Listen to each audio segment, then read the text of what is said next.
So, oh my goodness. I can actually get this work. All right, so here we go. This is a debate between Ben Shapiro and Anna Kasparian. I'm not 100% sure what the debate is about. I do know, I know a little bit about both of them. Probably more about Ben Shapiro. I know that Anna Kasparian is on the Young Turks. From what I've seen of her, not particularly impressed. Then again, all I've probably seen from her is like a more conservative perspective. So they're obviously going to highlight the bad and not show the good. So I'm not going to come into this all biased and like, oh, she's dumb, because she probably isn't. I've seen Ben. I'm not a huge fan of Ben. Some of his content's alright. I watch it. I don't really care if any of you get upset by that. Some of it's okay. Mostly, I like the fact that he can have civil conversations with people that disagree. I'm not really referring to the kids in schools that he goes to just to dunk on them. I know a lot of conservatives like to do that. Or at least they used to like to do that. I'm talking about more, like I've seen a conversation about $15 an hour minimum wage that was pretty good. Stuff like that. I think he engages in pretty civil debate. So I like him for that. Anyway, let's get this started. Let me ask each of you to introduce the other. Ben, would you like to introduce Anna? Sure. So this is Anna Kasparian. She is, first of all, a big round of applause for Anna because this is a Chamber of Commerce meeting. Anna's quite famously a Bernie Sanders supporter, so it takes a lot of guts to get up in front of a business audience, and she really deserves a lot of credit for that, for sure. She's the co-host of the immensely popular Young Turks, which is a show you can find on YouTube. It's also a podcast, and it's available pretty much everywhere. And she is also the producer of that show, executive producer of that show. Thank you, Ben. Well, that was a nice introduction. He didn't even make a jab at her. I would have been like, oh, and she's on the smelly Turks. They stink like poop. You know what I mean? Like that's what I would have probably said. You know what I mean? But okay, good for him. That was nice of him. Anna, your turn. All right. First of all, thank you for having me. It's a pleasure to be here, and everyone's been so hospitable and incredibly polite and nice, and I really appreciate that. Ben, I just found out, based on what Jean told me, suggested me to be part of this conversation, and I really appreciate that. You know, Ben is the co-founder of the Daily Wire, incredibly well known, especially in the media space, the new media space specifically, but he's certainly made his rounds in traditional media as well. And he has really popularized a lot of conservative ideals, conservative beliefs that I think were getting a little played out by some of the old guard of conservatism. Okay. So, you know, Ben is known for being sharp, being able to defend his little dig in there, but okay. Viewpoints without engaging in personal attacks. So I'm looking forward to having this conversation with Ben and, you know, sharing our ideas with one another and, you know, with everyone here. So thank you for having me. Well, we love civility, so thank you. Very nice. I like the intro here. Okay, I'm liking the energy in the room. So for those of you who looked at it, you know our topic is leading political voices of the next generation of leaders. So you're thought leaders within your individual, within your generation, a generation that's much younger than mine. You know, I feel like a lot of our thought leaders are fucking worthless. Honestly. I mean, these are like, you know, it's so funny because I was thinking about it, like, and you back in the day, you have people like Jon Stewart and stuff like that. And I guess Christopher Hutchins, I don't know too much about him, but stuff like that. And it's like, damn, like there's a lot of pretty decent people that are very intellectual. Even Jordan Peterson, you guys can hate him, but he's a smart guy. He says some weird shit sometimes, but that's what happens when you think really critically. Sometimes you go down the rabbit hole and have like this really bizarre idea that sounds good originally, but still. So. But now, like, what do we have? Like, what do you have now? Other than Ben Shapiro, you have like, I guess Tim Pool's okay, but I don't know. Not a bad guy. I don't think he's super intellectual. Well, I'm not trying to be an asshole. I'm not either. But I don't. Joe Rogan, like, okay, he's okay, but like again, that's our thought leader is Joe Rogan, and then what do we have on the progressive side? Like Hassan. I mean. Like somebody who's I don't think really represents his base particularly well. Like I look up to Jon Stewart so much from I think he's a funny guy. I think he's super intelligent. I feel like we don't have like really solid like thought leaders anymore. Like even conservatives like Thomas Sowell. Smart guy, even if you don't agree with him. Like, what the fuck do we have nowadays? I don't know, dude. Like, we really, like, who the fuck, like, who, I feel like people think someone like Steven Crowder's a thought leader. Like that, I mean, you know what I mean? Like, what do we have? Sam Cedar? Like, what are we doing anymore? I'm just saying, what the fuck do we have? What would you like the people of your generation to know moving forward? Anna, let's start with you. Well, I think that my generation is certainly pretty passionate about changing things, certainly changing the way that they work and live. We're seeing that play out currently with the pandemic and the labor shortage that's taking place. And I'd like them to know that we don't really need to reinvent the wheel. I think she's like 35. And then how old's Ben Shapiro? I guess these would be thought leaders. I guess they're young. And I guess they're not bad, but I feel like they're not like the greatest. He's 37 or something. I don't know if I'm doing my math right. I really don't care. We've seen strategies and solutions that have worked in the past. This country has gone through many terrible things in its history. It's a very short history, you know, relative to other countries. And despite all of those awful things that have happened, things like the Great Depression, for instance, the country was still able to pull slavery through. Was pretty bad. And I would suggest looking to history at the solutions that worked, specifically a strong labor movement, in order to, you know, really rework the power dynamic that we're seeing right now in the workplace. I think a lot of the reasoning for not going back to the jobs that workers were previously working in prior to the pandemic has to do with the fact that, hey, you know, we've been staying home during the lockdown. Now we realize that spending time with our family, having a little free time for ourselves, being able to go outdoors and do recreational things, that's important to us. So they're reimagining what their lives could be like if they take a little bit of power. You know, first off, so there's obviously a factor of like unemployment being too much, right? The unemployment benefits were a little bit too high, in my opinion, and it's not that there was too much money, as much as it was money that was based on the condition that you can't work, right? And that's one of my biggest issues with our modern day welfare programs is that they're conditional. The conditions end up fucking things up. So if we were just giving people money, to like $400 or something a month, and they were going to work, I'd be fine with that. But when you say, hey, you only get this money if you don't work, all of a sudden it kind of creates this situation where people, of course, aren't going to work. Why the fuck would you work if you can make more or almost as much? Especially with the positive she was talking about.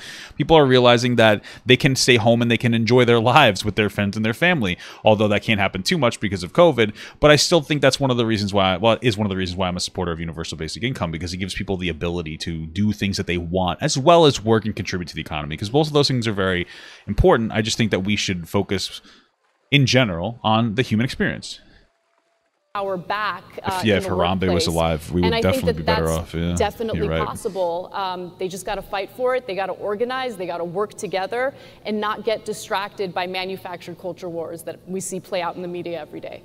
Ben, how about folks on your side? That's a good point. I like that manufactured culture war thing. Here's my thing. More than a manufactured culture war argument, is I feel like that there are different things that we put into society that pit poor and middle class people against each other, like welfare. Our current welfare system, I think, does that. That's why I want to reform it with like a UBI. I know I keep saying that, but it's very important. It's political shit, so we're gonna talk about politics. I don't give a fuck.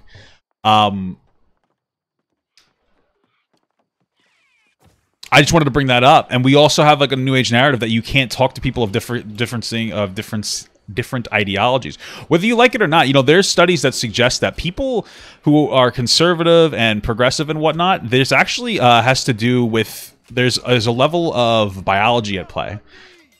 So these are people, unless you want to engage in like a eugenics argument, that you're going to have to live with. And the issue is more exacerbated in America because we're a melting pot, which I think is why we are the greatest country in the world.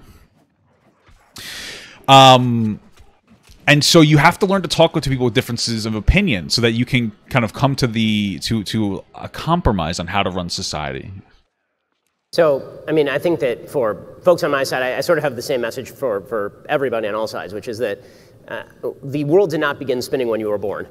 That's not true. There's I'm a great the amount universe. of Fuck wisdom, you. accumulated wisdom, that has built up over literally thousands of years, and in the United States over hundreds of years, that is well worth going back to as a source of both inspiration and understanding of exactly why the system is supposed to work in a particular way. And that requires a certain understanding of human nature, of human beings, as both capable of amazing things, but also as inherently flawed and ambitious, and why you need a governmental system that is capable of checking ambition with ambition, checks and balances, subsidiarity, the belief in a federalist system that allows for experimentation on a local level without attempting to cram one-size-fits-all solutions on everybody from the federal level. But that begins with reading history. It does begin with understanding some basic philosophies about how the United States works, because if it feels like the country is coming apart, and it really does feel like that more and more every day, that is because I think that there is a failure to agree on some of the central bases for the country. So we're either going to have to clarify where the disagreements are, or we're going to be in serious trouble as a country. I love the answers because it leads directly into what I want to ask you about next. This is going to be the... Okay, so really quick, I understand what he's saying. Like, we should listen to the wisdom of our ancestors when it comes to running our country. That makes sense. However, we are changing, and we're changing rapidly. Technology is existing now. So we need to do something to offset technologies that make it cheaper to make goods. And because the reason that technologies will make it cheaper to make goods is because you can make more goods with less people, right? You make them with more machines, more robots, and it kills like our normal way of life, we should have these things, but it kills our normal way of life because people are not able to work, which means they can't generate income. It's killing areas that are very dependent on particular jobs, like factory towns. I know that conservatives want to pretend like technology brings more jobs than it kills. It doesn't, right? Some jobs will be created. Of course, like more computer jobs are created when you implement technology. But like you're losing a ton of other jobs. You're losing your ton of low skill labor jobs, especially, which is jobs that are accessible for people. And one of the common arguments is that poor people can lift themselves up out of this country. And you used to be able to do that because there were a lot of low skill labor jobs that you could work and afford a family on, and you could save up your money, and your kid would be better off than you. But now those jobs are disappearing, and we really need to figure out a way to adjust to that. And that's why, again, universal basic income, in my opinion.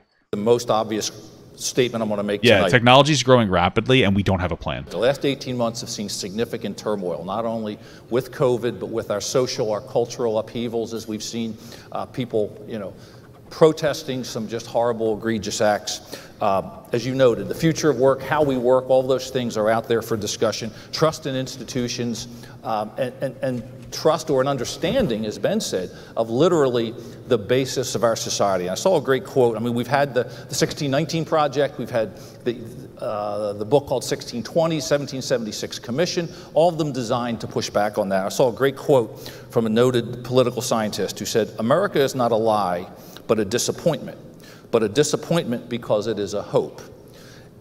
Would you agree that that's a good description? And would you also agree that the U.S. is an exceptional country? Ben, I'll start with you. I mean, I obviously believe that the United States is an exceptional country. I think that our history is filled with moments of glory. It's also filled with some terrible tragedy and some terrible evil. There's no question about any of that. To suggest that America is a disappointment is to suggest that utopia is a real place, or that whenever you say somebody's a disappointment, you have to say compared to what? And what exactly are you shooting for? Compared to the ideal, of course, everybody's a disappointment. Saints are disappointments compared to the ideal. But if what you're talking about is America as a whole is somehow disappointing compared to, for example, what other countries around the world stand for, or what they have provided to their citizens, or what they have provided to the globe, then by no means is America a disappointment. America is a tremendous success story. In fact, it's the greatest success story in world history.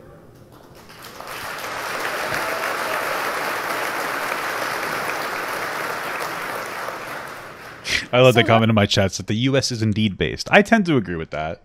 I do think that we shouldn't gloss over our shitty history or the shitty things we're doing now, right? People will constantly talk about imperialism. Imperialism is an interesting thing because some people would argue like that us, imperializing an area does bring some kind of an economy to that area because we're paying people. However, we're not really paying people like particularly good wages. But you can acknowledge the shitty things we do, and then we could try to work to fix that. There are parts of that I agree with, some parts that I disagree with. For the most part, I just want to note that the idea of America is an incredible idea. I think that the country has failed to live up to its ideals. I think that There are certain things that are transpiring as we speak that go unchecked. You know, we are supposed to have a system of checks and balances, but I think more often than not, we see a system that is in fact rigged in favor of the powerful. I'll give you specific examples. Yeah, sure. You know, in the beginning of the pandemic, there were lawmakers in the Senate who engaged in this minimalizing, just completely minimizing the severity of the pandemic, to the point where I actually didn't think that COVID was a serious threat to me, my health, my family's health. In fact, in February, I went on a cruise with my in-laws and had a great time and didn't think that COVID was going to be an issue. Then I find out, of course, a month later, everything starts shutting down. People I know get incredibly sick. And then news reports come out in regard to members of the Senate who had a classified briefing, closed-door briefing on the severity of COVID, and immediately turned around and started selling their stocks. They started buying tech stocks, realizing that people are likely to work home, so they might need to invest in technology or companies that offer technologies that make that possible. Basically, there's insider trading happening within the Senate. And I'm saying it out loud, and I'm saying it on a regular basis because that kind of activity, that type of behavior, first of all, is illegal for the average American, should not be legal for members of the Senate. The fact that we have... Yeah, I didn't even know that. I did know that the CDC downplayed it when it first started. They even said, like, oh, you don't need to wear masks. And the reason that they did that was so that, like, they could make sure that the healthcare workers had masks, which makes sense. But I think that's one of the reasons why people are so confused and, like, they don't necessarily trust the CDC because, you know, you're all fucking over the place. You lie to people because people were mass buying shit that they didn't need to, which was really fucked up. Like, so people were buying, like, a shit ton of toilet paper and stuff. It's like, what are you doing? People go into panic mode. It's kind of pathetic. But still, you know, when you lie to the American people, or you misinform them, however you want to phrase it, it has, like, you know, it has, like, negative outcomes. But I didn't know that the Congress got a detailed briefing and they were doing shit like that. It's fucked up. The fact that we have lawmakers who are personally invested in businesses that they're deciding legislation on is unacceptable. So when you talk about the lack of trust in our institutions, I understand that lack of trust. And that lack of trust has led to the situation that we're experiencing today with COVID, where people don't believe in what the CDC is telling them, where people question what journalists are reporting about. They just assume, because of the lies that have been told, because of the system being rigged against them, they just assume that they're being lied to. And now... Well, another problem, too, is that our media, you know, back in the day, media used to, like, conservative media used to be, like, a bit of a conservative perspective on news. And the same thing with, like, more progressive media. Nowadays, though, rather than our media holding politicians accountable for things that they say and do, they're really just mouthpieces for them. It's actually kind of embarrassing. And so, you know, our system of checks and balances for, like, shitty people in the government is supposed to be our media, but now the media is just a talking piece, and they just try to outperform people of differing political ideologies. So we have the system is fucked across the board. Now we find ourselves in this difficult position where we're trying to find solutions. We're trying to come together so we combat COVID effectively, get people back to work so people can thrive, families can thrive. But that's incredibly difficult to do when people don't trust in our institutions. That's fair. So earlier this evening, three of us had some interesting conversations about a little threesome, the way huh? that culture's broken, the way that civility has broken down. Let me give you a couple of numbers that are actually pretty scary. 15% of Americans have terminated a friendship over political differences. The reality is 53% of the R's have a Democrat friend, only 32% of Democrats have a Republican friend. Granted, a lot of that is report is being related to former President Trump. Kevin Drum, who I don't know, but is a liberal journalist with Mother Jones, said, quote, "If you hate culture wars, blame liberals." He wrote that in Washington Monthly. Is it fair to blame more liberals for the culture divide, or is it one that both sides have to take blame for?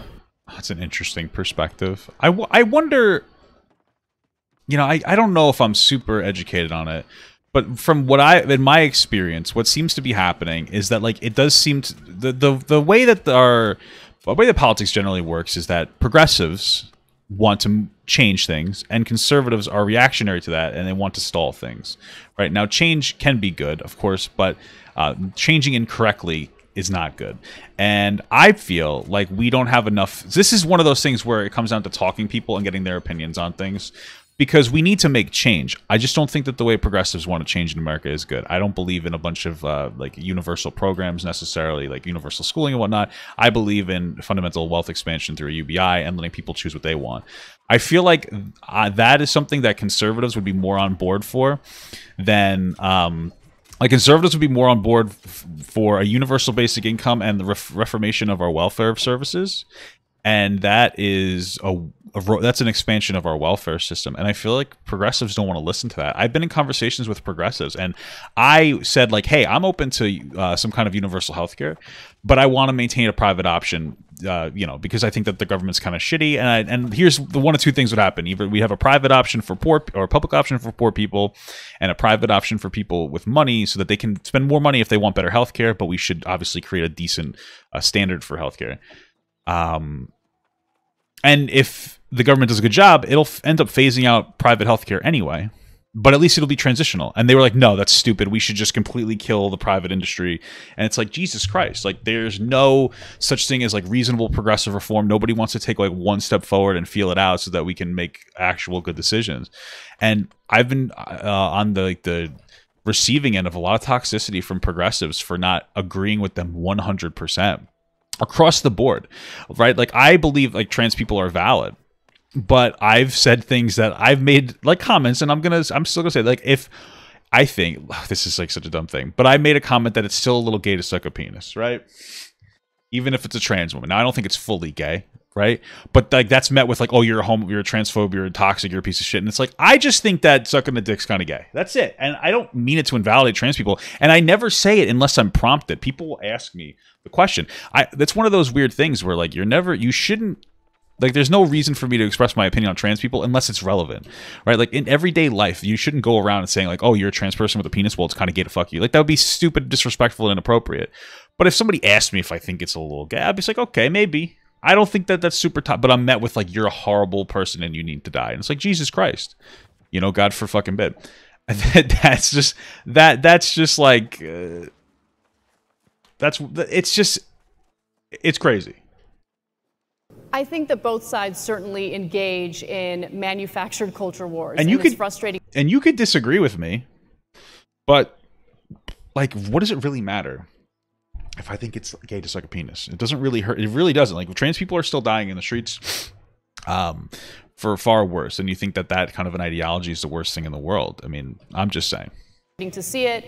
Full disclosure, I myself have engaged in it, and I think instead of being oblivious or delusional about it, it's important to acknowledge when you've made the mistakes, right? And so the demonizing doesn't help. At the end of the day, we have to realize that we're all Americans. We all want the same thing. Fundamentally, we are the same. We might have different solutions, different ideas. Demonizing the other side doesn't help to accomplish any solutions. Again, we're seeing that play out in real time as we speak. I think that there's a market for the division, and that market is being exploited by our media. It's being exploited by politicians. And you might be a little bit a part of that, but that's true. It's interesting because this Facebook thing, I haven't looked into like the whistleblower. My understanding is that Facebook didn't. They removed their protections against like misinformation earlier than they were supposed to, because it makes money. Like divisiveness brings money. It's entertaining. People love it. People love it when people debate and argue and yell at each other, and they just like to watch people dunk on another person. So, I mean, Facebook is in the news today. I think that Facebook, you know, it makes money based on engagement. True. And people are engaged in the constant That's how TikTok conflict. works too. So it's important to be honest about what the real threats in society are. I think it's important to focus on why it is that, you know, certain industries, including the media, engage in this culture of division.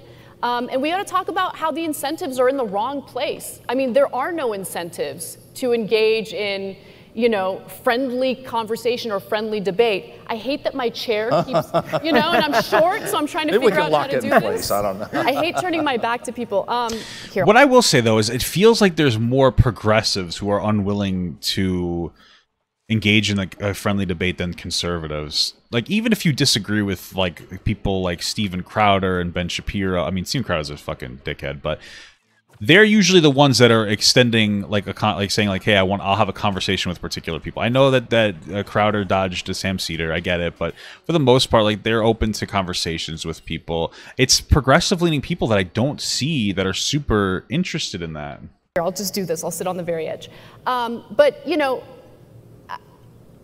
we got to be aware of why it is that people engage in the divisive rhetoric that they engage in. There's a profit motive behind it oftentimes. I see it play out in the media. It's really, really hard not to fall victim to it myself, right?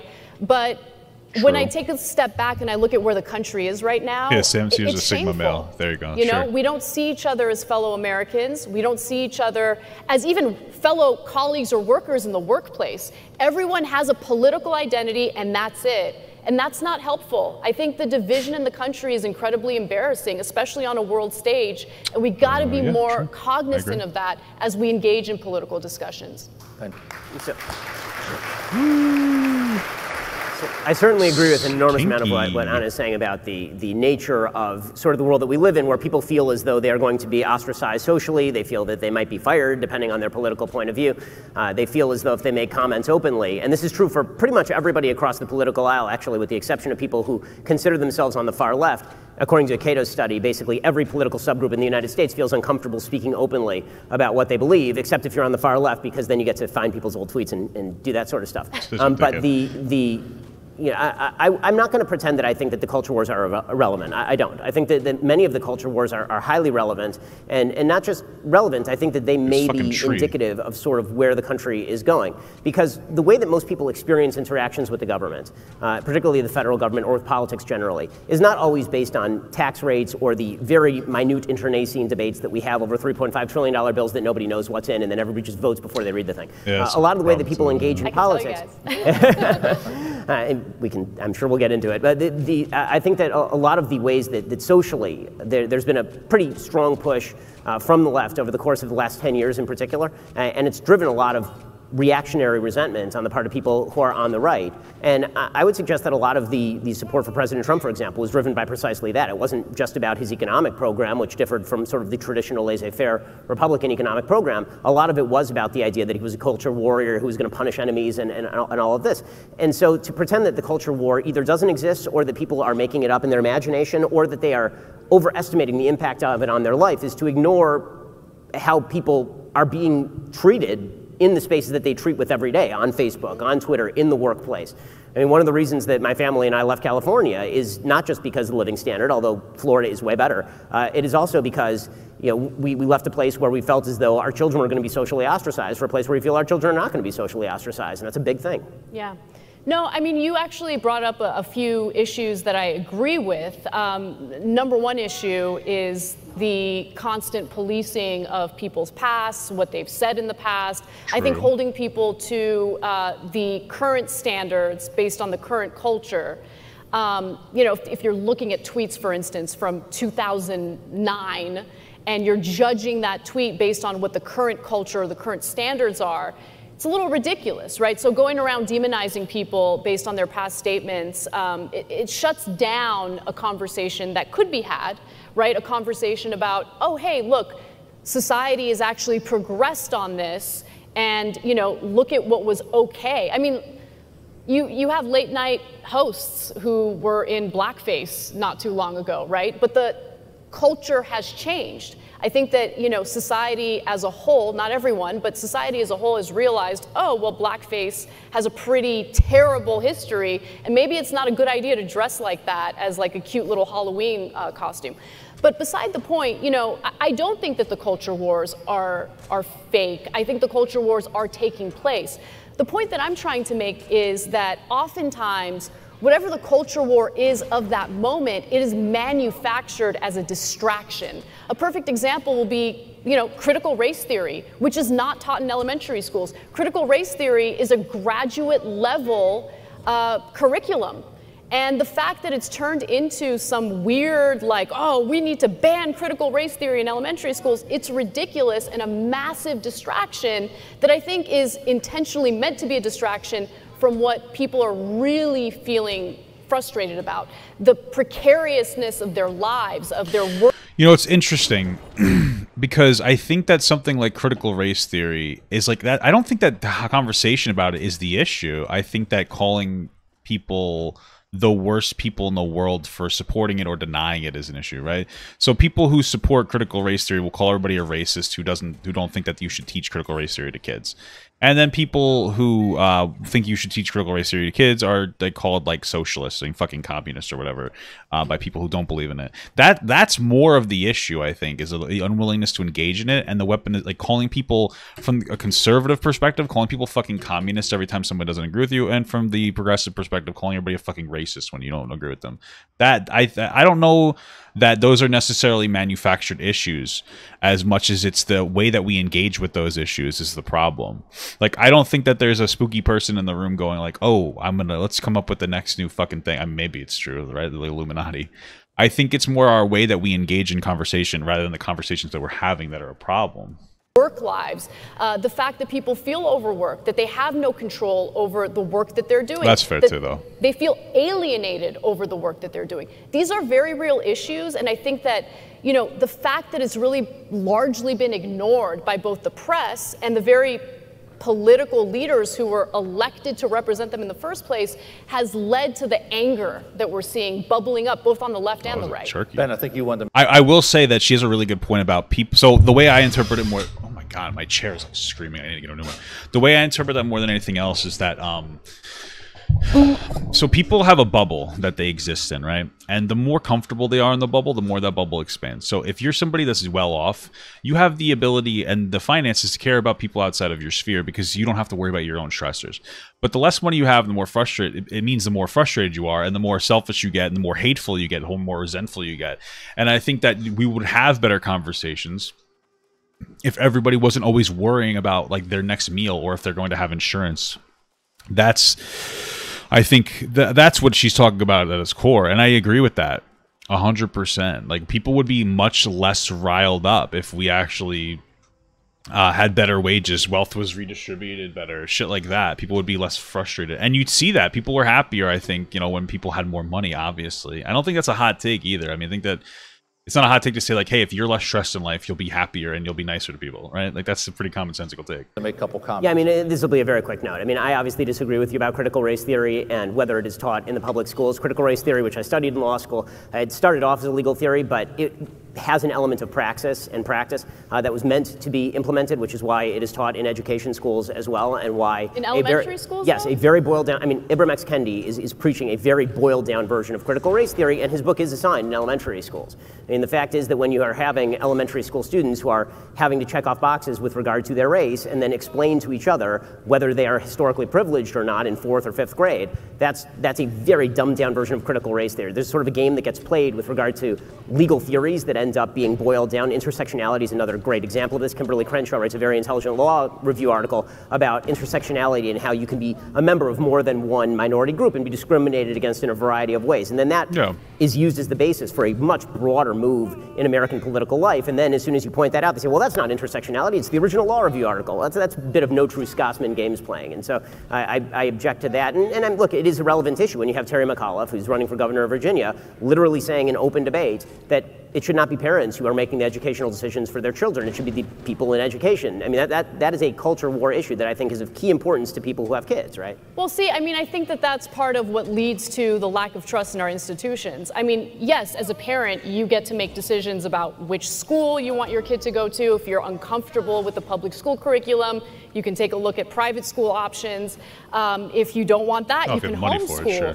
But who gets to be I mean, if we're talking about parents making those decisions, who gets to be the arbiter of, you know, which parent gets to be the arbiter of what gets taught in any particular public school? Well, I think that parents should have the right to have a decision about what their kid is going to learn. I don't think that that's like a, you know, I get what she's saying. Like, you know, obviously not everyone's going to be happy, but I do feel like everybody should have an opinion and be able to have an opinion. So if you're somebody that's like, oh, I don't want my kid to learn critical race theory, like, you should be listened to at the very least.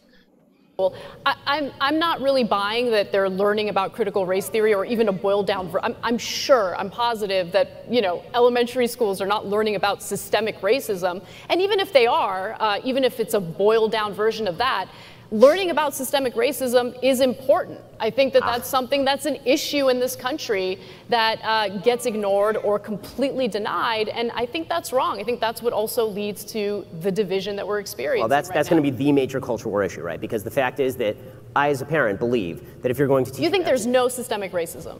I believe that it depends on how you define systemic racism. So if you're talking about legal regimens of racism, no. If you're talking about history has after effects, of course. So I think wow, that's some growth for Ben Shapiro. I remember him kind of discounting that idea.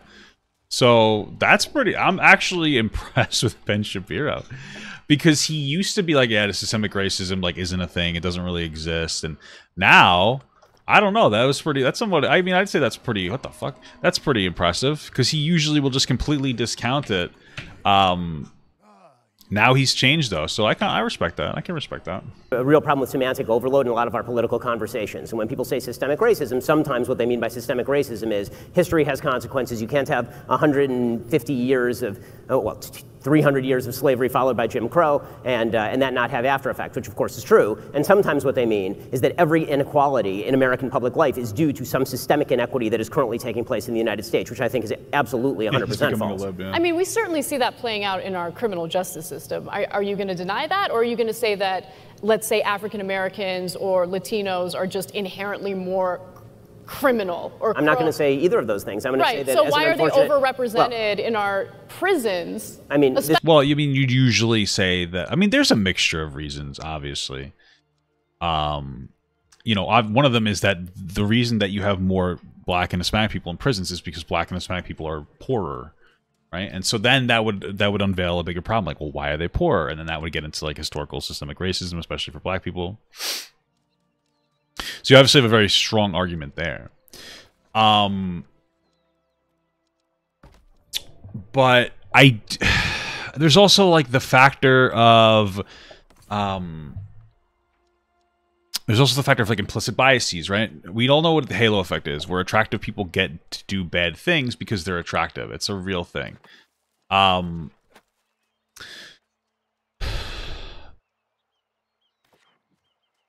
If you kind of take that and you look at people who wouldn't be considered aligning with Western beauty standards, which are Black and Hispanic people, it makes sense that they would be targeted more. I mean, there's even studies done where people, like white people perceive other white people, Black people perceive other Black people, Hispanic people perceive other Hispanic people as more human than people of different races when they're unfamiliar. Once you're familiar, that goes away. And it's one of those things where we need to acknowledge that, because it's an implicit bias that people need to be aware of so that they don't over-sentence Black and Hispanic people. But to call that systemic racism, I don't know that that's necessarily systemic racism as much as like individual implicit bias. And the only way to really cure that, again, is to be aware of those biases, but also to get more Black and Hispanic people represented in being lawyers and doctors and judges, because there's also an issue of Black people in the way that they're treated by doctors and judges. And how do you do that? Well, you have to expand wealth so that you get the point that I'm making. But especially in the time where technology is displacing low-skilled labor jobs, that's kind of disappearing. Because the fewer low-skilled labor jobs that we have, the harder it is for poor people to, over a period of time, platform themselves and not be poor anymore. So there's a lot of issues there. I just don't think that saying Black people are in jail more, Black and Hispanic people are in jail more, so it must be his systemic racism. I don't think that it's that simple. I'm sure there could be a factor of it, but I don't think it's that simple necessarily. I know things like the war on drugs, you know, I get that had a disproportionately negative impact on Black people, but even a lot of like progressives and other Black people that were in, you know, Congress, they supported things like those like the 1994 crime bill because they thought it would be better, have a better outcome. They were like, oh, we need to get people off the streets that are criminals, right? Which makes sense, but of course the outcome was poor in general. So I'm just saying, I don't know how much of this is systemic racism and how much of this is just bad decisions in the past and the lack of understanding. How much of it is implicit bias? How much is it that people don't have enough money? You know, there's 100 different questions to ask. I think the more important thing to do is to press Ben Shapiro. It's like, okay, so do you think that we've solved our history of systemic racism? Because Ben just acknowledged, which I'm fucking mind blown by, that systemic racism, the historical systemic racism, has a lasting impact on today. So instead of focusing on like, whoa, what is if the systemic racism exists, blah, blah, blah, focus on like, well, do you think that we've solved the problem of our history of racism? And if we don't, then how do we solve the problem? Especially when you consider... This may be beyond the scope of our conversation, but the answer is because not all groups commit crimes at the same level. That has nothing to do with genetics. That has everything to do with circumstances. Can you guys hold those thoughts on education? Because I do want to get back to some of that why are you derailing the answer to this? This was like such an important question. This is Ben Shapiro actually acknowledging and I'm gonna die. And engaging with systemic racism. Right? Can we just fucking move on? No, we shouldn't just fucking move on, dude. What are you talking about? Oh no, I died on accident. What are you talking about? I feel like that was a poop. I don't know. Something else we talked about. We talked about the trust issue, and there's some very interesting surveys out there on trust. Gallup did a survey. There's a drop across the board in trust in all institutions, except law enforcement, which is very interesting. Congress, sorry for my friends there, is the lowest. Media is down there almost as low as Congress. Those that rank the highest were small business and the military. So this low media rank, is that fair, or is that being manufactured as part of a culture war? Oh, it's fair. I mean, it's entirely fair. I mean, I think that one of the things that we've seen for both good and bad, the fragmentation of media is a result of systemic distrust in the media, and that's existed for a very long time. I mean, that's nothing new. And I think that it's completely fair for people to look at the media. I know there are people on the left who think that the media is too right-wing, right? Obviously, we on the right think that the media is far too left-wing. But I think that sort of distrust in media sources is very often justified. I think that we're requiring more of people than we used to in the past, because once people have realized that there's an inherently political angle to how people cover the news, now we're asking them, if you want a full rounded diet, you actually have to choose it yourself, right? You have to cultivate yourself to watch the Young Turks and then watch my show and decide who you agree with, and where there's sort of a common locus of fact, that's the fact and everything else is the opinion. That's asking a lot of viewers where we didn't used to ask very much of viewers at all, right? You just turn on the evening news and buy whatever Walter Cronkite is saying, whether it's true or not. I think most Americans waking up to that is a good thing. The systemic lack of trust in media has some bad downstream effects sometimes, because when there are no gatekeepers, there are no gatekeepers. So I like the fact that there are no gatekeepers, because I think the gatekeepers were very often biased, but without gatekeepers, sometimes bad stuff gets through. Yeah, I mean, I think that right now we're experiencing people existing in various filter bubbles. So if you are, for instance, consuming most of your news online, if you like a particular brand of programming, if you, let's say, lean more conservative and you're watching mostly conservative news, algorithms... Conservative news or epic SJW ownage compilations. Fuck you, liberal. Suck a dick. What do you think? Offer up more and more conservative news. And so when you get if you have preconceived notions and all of a sudden you're hearing or reading something that challenges those preconceived notions, you're gonna have a negative reaction to it. And you see that playing out across the board. I'll give you an example. I mean, I have family members who are constantly consuming news online. My mom's a good example, right? She's, you'd be surprised she's my mom, because she's on Facebook. She clicked on a link to, let's say, the Daily Wire, perfect example. Well, Facebook is going to be offering up more Daily Wire type content. And then all of a sudden, when she's watching the Young Turks, she'll be like, well, you know, I read on Facebook, or I read on the Daily Wire, or whatever, that X, Y, and Z happened, and you're wrong, right? That conversation doesn't actually happen that often. But I'm giving you an example. Maybe it did happen. I was hopeful there for a second. Right? And so, this is silly. So, look, there are all sorts of issues with the media, right? I mean, the media for the longest time completely ignored the very real frustrations that workers have been feeling in this country. I mean, the Federal Reserve released data indicating that nearly half of Americans can't even afford a $400 emergency. At the same time, you tune into CNN, CNBC, MSNBC. I mean, it doesn't matter, across the board. And they're like, the economy is doing great. You know, we're seeing record growth. And what they're specifically talking about is the stock market. But the stock market is disconnected from the reality that the majority of workers are experiencing. So I think that that type of stuff leads to people feeling, you know, distrustful toward the press at the same. I mean, that's a reasonable argument. It's But where I would draw it more is just that people don't seem to understand too much what is good and what a good metric is, right? Like, so people look at something like unemployment and they'll go, oh, unemployment's really high or unemployment's really low. And it's like, well, unemployment isn't the, best representative of anything or of a lot, right? Unemployment's great, but then what about labor force participation rate? What about, I don't know, real wage increases when you adjust for inflation? These are things that we don't talk about. The quality of life, So people will kind of assume it's like, oh, we're doing well because these particular metrics are being met. Like we have a better minimum wage, yada, yada, yada, yada.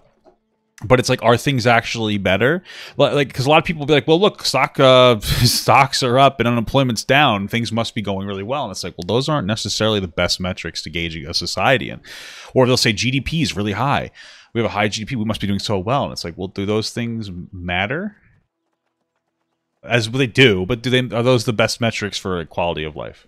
Same time, they exist in these filter bubbles and have their preconceived notions. It's hard to challenge that. So there's a lot of different things happening at the same time.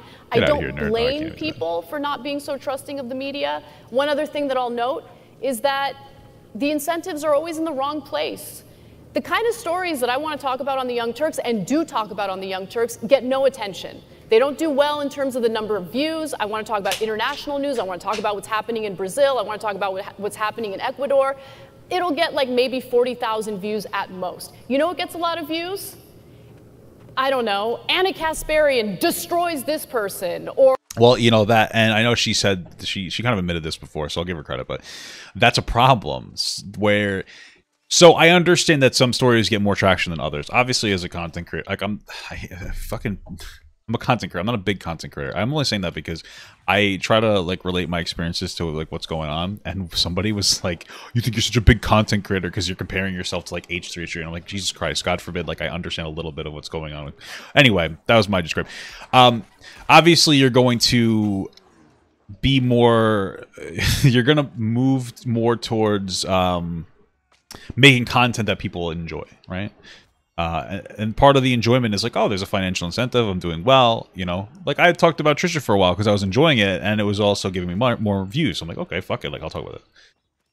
The problem is when people get stuck in the loop and they don't talk about other things that need to be talked about. So she was talking about things going on in Brazil. Well, that's a little bit of your fault. You have to just say, fuck it, this is my platform. I'm going to talk about what I want, even if it's not the most interesting thing to your viewers. So you kind of have to, be responsible, and you have to use your platform almost a little bit more in an activist way, and not always try to give what your viewers want. Because even if a lot of viewers won't look at that, or fewer than what's relative to your channel, people are still looking. It's still having a positive impact if it's something that needs to be talked about. So, Or here's the latest cat fight. I hate it. It's garbage. It's garbage. Because it leads to people not trusting the press, but at the same time, the profits are there. The money is there. And I think you see that play out across the board, whether you're talking about cable news or online media. And at the dinner table, we're having an interesting conversation. It's clearly a generational thing. My generation grew up watching Walter Cronkite and Huntley and Brinkley and all these folks. And a lot of handsome guys. One of the things that I saw in your bio was that you got interested in this field because of Barbara Walters. So what happens now to the Barbara Walters? I mean, where does news reporting go? Will the nightly news be a thing of the past? And are we simply going to continue to retreat to those mediums that demonstrate that we know everything already? Where's this going to go now? Well, let me just note, I love... I like Jon Stewart's what really got me into talking about political things, honestly, from The Daily Show. So Barbara Walters on ABC's 2020. So I remember as a kid, getting super excited after TGIF was over because ABC's 2020 would be on. And I was fascinated by I used to watch Sabrina the Teenage Witch. This woman was getting paid to talk to these incredibly interesting people from around the world. And I was just fascinated by the conversations. That's how I got interested in journalism and the media.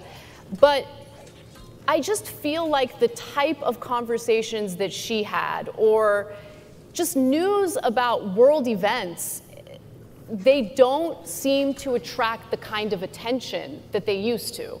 And it might be because of an oversaturated market. It might be because conflict tends to sell. Manufactured conflicts tend to sell. But I wish we can get back to a place where journalism still really existed, where there was like ethical standards that were, that reporters abided by, anchors abided by. I wish there was a clear distinction between opinion and actual hard news journalism. This is what I talk about with my journalism students whenever I have the time to teach. I always tell them, I'm like, look, there's a difference between what I do, which is analysis, opinion, and what you should be doing as an investigative journalist, for instance. Going out there and actually gathering the news, talking to both sides, not equating both sides and acting as if, you're completely neutral. It's one of those things where it's like, it's one of those things where you're like, oh, say what I, do what I say, not what I do. It's a little, I guess you could call it a little hypocritical.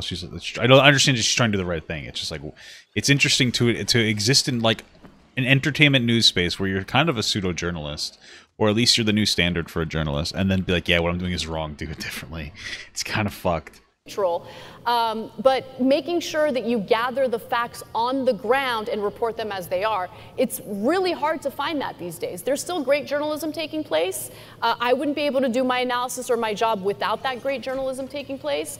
But these are the people who are oftentimes not paid well, ignored, and don't get any of the benefits that someone might in the media if you engage in the conflict nonsense. Can we go back, Ben, and separate the fact-based from the opinion now, or is it going to be conflated for the foreseeable future? I think the truth is that was a relatively modern construct. If you go back to the foundations of the Republic, the people who were reporting were also doing opinion, and that was true all the way through the beginning of the 20th century. It was really only with Walter Lippmann in the 1920s that you start talking about objective standards in journalism. And there's a difference between an objective standard that you apply to how a story is reported and being an objective reporter, meaning you have no politics at all. And I think, frankly, if you want to reinstall some sort of institutional trust, it would be good for reporters to say, here's who I voted for, and then here are also the facts that I am reporting on, because otherwise it ends up being a gotcha, right? I see how you're reporting that. I see what you're doing. I know what you really think about this story. So that's a major issue. I think the other big issue, obviously, I mentioned gatekeepers before. I'm very wary of the reinstallation of institutional gatekeepers, because if you want to talk about market incentives, the big players have all the incentives to ensure that they are the ones who maintain their access via the gates. And this is one of my great fears with some sites that we've been very successful with, like Facebook, is that reestablishing the idea that there are quote-unquote trusted news sources, and those all coincidentally are legacy media sources, means that everybody who's not a legacy media source, somebody who started up a company in the last 10 years, right, we opened our doors in 2015, we're not legacy media. And so we don't have that legacy. So now you're shutting out all the players who are actually entering the market. So you actually mentioned, again, just a little bit of a shift because you got my attention earlier. You're both born and raised in California. You left, you stayed, but we had an interesting conversation at the dinner table that maybe your perspectives on California aren't all that different. Ben, I know you said you were afraid your kids were going to have a difficult time because of their political views. So are you sad that you left California? Or I have not thought for one day about that decision. That was it was one of the best decisions that I have ever made for my family. We are overjoyed. Florida is a wonderful state. Basically, because of my Orthodox Jewish faith, that means that I had to move to a place that had some significant Jewish resources. And so I was looking for a place that had those resources, was in a red state, preferably with 0% state income tax. And that narrowed it down to basically Dallas and Florida. And so we ended up in Florida. It's wonderful. But it wasn't just that. It was really a lifestyle thing, because my wife for years was saying, yeah, we're paying higher taxes, but you make a lot of money. So, that's fine. But the problem is you don't get any of the public services back in California. So in our area, which was a fairly decent suburb, you had just an inundation of homelessness in the area. Like, my kids could not walk around the neighborhood. We'd open up our front gate. There'd be a person shooting heroin in their foot literally in front of our house, or a person passed out on the street. We had our business on Ventura Boulevard. We had to board up windows during the George Floyd, some protests, some riots. We had, there was a homeless person who smashed the front plate glass window of our establishment. When we left and we moved our main business to Nashville, and then my family and a small core of the business moved to Florida. When we left, we thought that we were going to lose probably half the people working for us. Instead, I think over 90% of the people were like, you're going, get us out of here. Everybody wanted out. There's a reason people are leaving California. Well, Anna, you shared some concerns too, and California, like Pennsylvania, lost another congressional seat. So their population is not growing, certainly not at the same rate as Texas, Florida, et cetera. So share some of your concerns, because you talked a little bit about it before. Sure. So California is poorly governed right now. You know, I was pretty blunt and transparent about the fact that I signed the petition to recall Gavin Newsom. So I signed it too. We were on exactly the same page before I left. Right. Now, unfortunately, the individuals running against him were worse than he was or is. And so, unfortunately, when the ballot showed up to in my mailbox, I ended up voting against the recall. But I was hoping that there would be a better candidate to challenge him. I didn't like any of the candidates. Now, the reason why I've decided to stay in California is because I love the state. I know what the state is capable of, and I would much rather stay and fight to make the state better in any capacity that I have. But with that said, the issues in California are endless. You have corruption. I mean, literally a city council member had his office raided by the FBI because of the pay-for-play scheme that he was engaged in. You have real estate developers running amok. You know, you have this effort to build public housing to alleviate some of the homelessness, but at the same time, you know, you have the lawmakers in the state giving these sweetheart deals to developers who are very clearly inflating their prices and taking forever to build said public housing. So there's all sorts of mismanagement. I disagree with the way that they're handling the homelessness issue as well, although I think my solutions might be a little different. I think that this idea of you know, being incredibly laxed with camping has been pretty disastrous and has attracted, homelessness isn't just a California issue, it's an issue throughout the country. But when other states are pretty strict against encampments and California is very lax, what do you think that's going to do? It's going to attract homelessness in the state as well. I want to provide housing for everyone. I consider it a human right. But I think the way that the state is doing it through a public-private partnership has not worked out at all. Thank you. So let's move on to another public policy issue, one that's being debated in Washington right now. Tax the rich is a very popular sentiment. It's also now a fashion statement, I guess, which we've all seen. So when President Biden looks a little shot at AOC. It's true. Isn't it crazy that like the newer age socialists or democratic socialists or whatever are fucking terrible? You know, like those are the representatives, people who are like, hey, eat the rich or tax the rich, tee hee, lol. Like I'm gonna go be friends with the rich while I criticize the rich. You know what I mean? It's it doesn't really send a very positive message. You know, even if you're like, well, what is the big deal? It's like, well, it's a big deal for a lot of people who take shit like this seriously. And I don't think anybody looked at somebody going to a place with $30,000 tickets saying tax the rich was like a serious statement at all. Now, if she broke in and started throwing rocks, now you're talking, you know? Into the microphone and says, pay your fair share. What does that mean?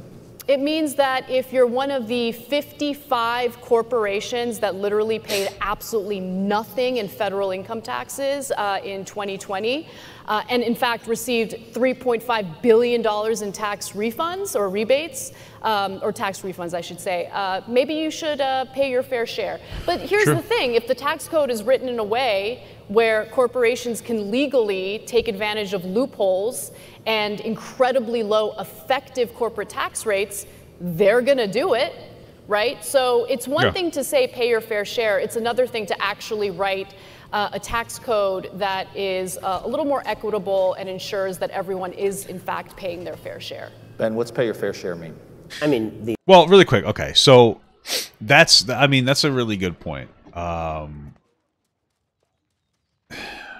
This is one of those things where it comes to the, like, how do you do that? How do you get corporations to pay their fair share? Because the problem is that you have the government allowing them to, like, do these tax loopholes. And so one of the things when, I don't know, in my opinion, when you advocate for a particular political ideology, you also have to advocate it for in a way where the government can't fuck it up, because our government is working against us. And so one of the reasons I'm for universal basic income is because of one of the ways that you collect money, and that's through a value-added tax. Now, I know a lot of people will criticize a value-added tax for being regressive because it's a flat tax, right? But one, I think that we could probably implement some kind of progressive value-added tax that taxes bigger businesses more than smaller businesses. So we could probably, you know, figure out a way to mitigate that issue. But more than anything else, when you value-added taxes are very difficult to dodge, right? So it's a sales tax. Like, hey, let's just say it's 10%. So right now, big businesses are getting away with not paying their taxes by utilizing loopholes, right? However, a VAT tax is hard to dodge. So right off the bat, you implement a VAT tax, these businesses can't dodge it. You'll actually be able to collect their revenue that would otherwise have been collected, if they actually paid their taxes. Which is one of the reasons why I'm really into it. Now, a lot of people would criticize it as well and say, well, yeah, but that puts the tax or that passes the cost onto the consumer because it's a flat tax. It's a tax on the consumer goods. What you have to understand, though, is that any tax on a business, they're going to pass that on to the consumer anyway.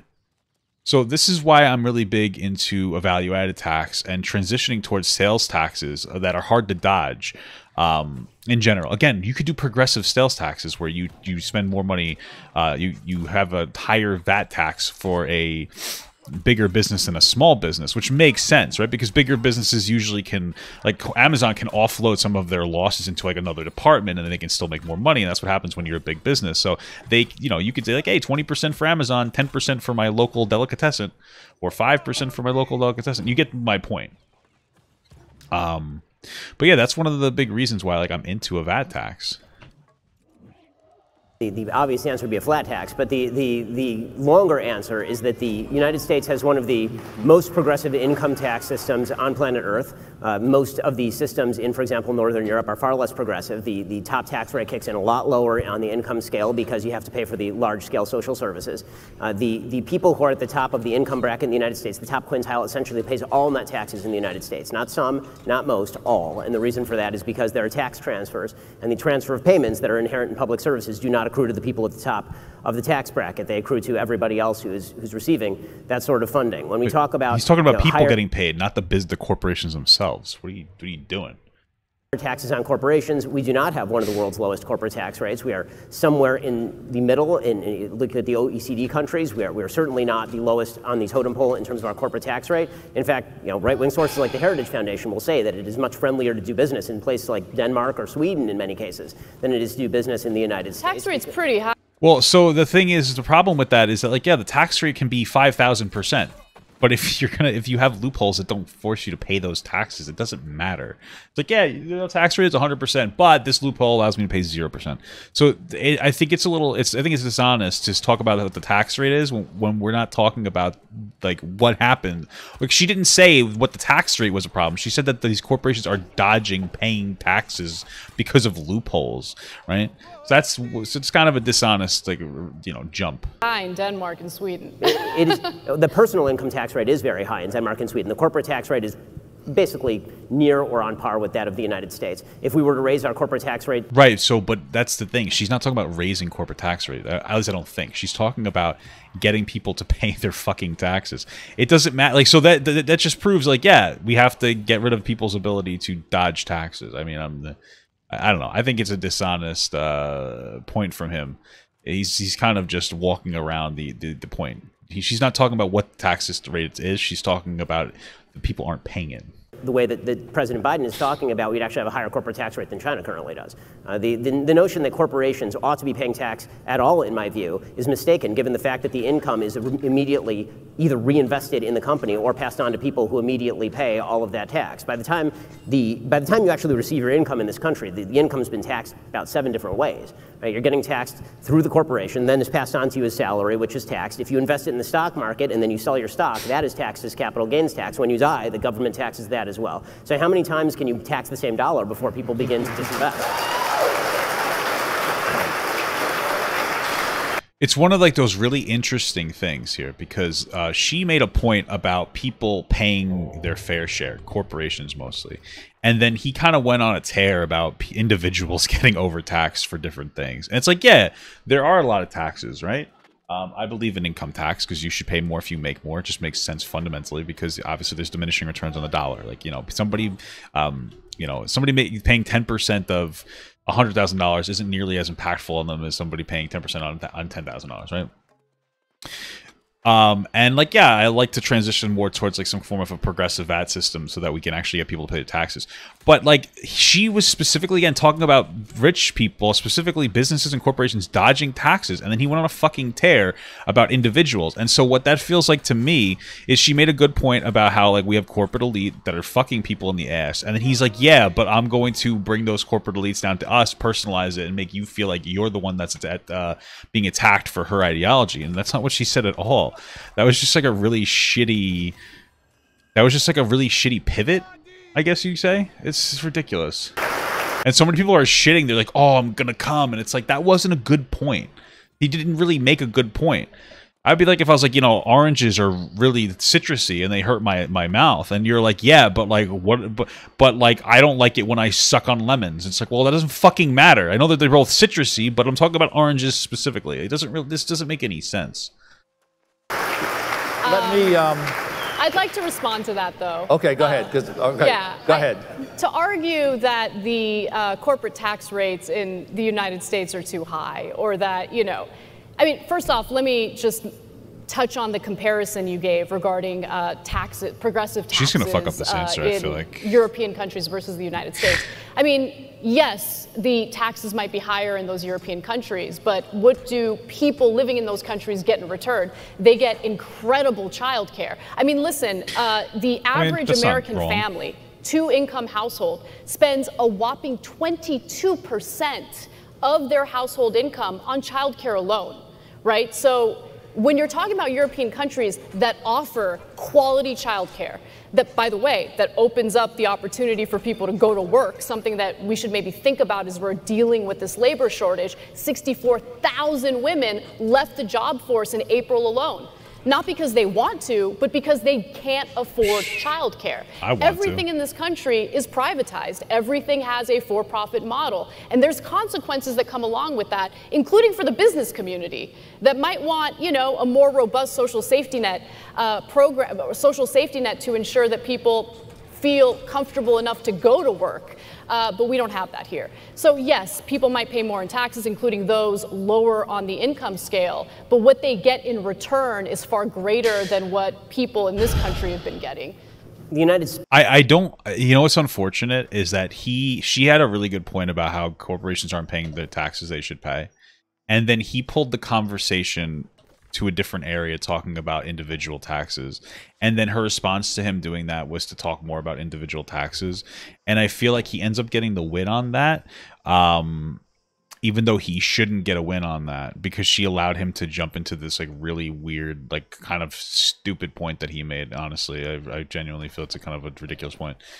So that was unfortunate. The States has spent, since the beginning of the war on poverty, some $22 trillion in the war on poverty. We spend an awful lot on social services in this country on a per capita level. In fact, it is very much on par with what the European countries spend. It's just not spent particularly well. When it comes to things like childcare, a very young Elizabeth Warren, before she became Senator Elizabeth Warren, specifically wrote about universal childcare, and she said that it actually was contributing to what she called the two-income trap in a book that she wrote in the early 2000s.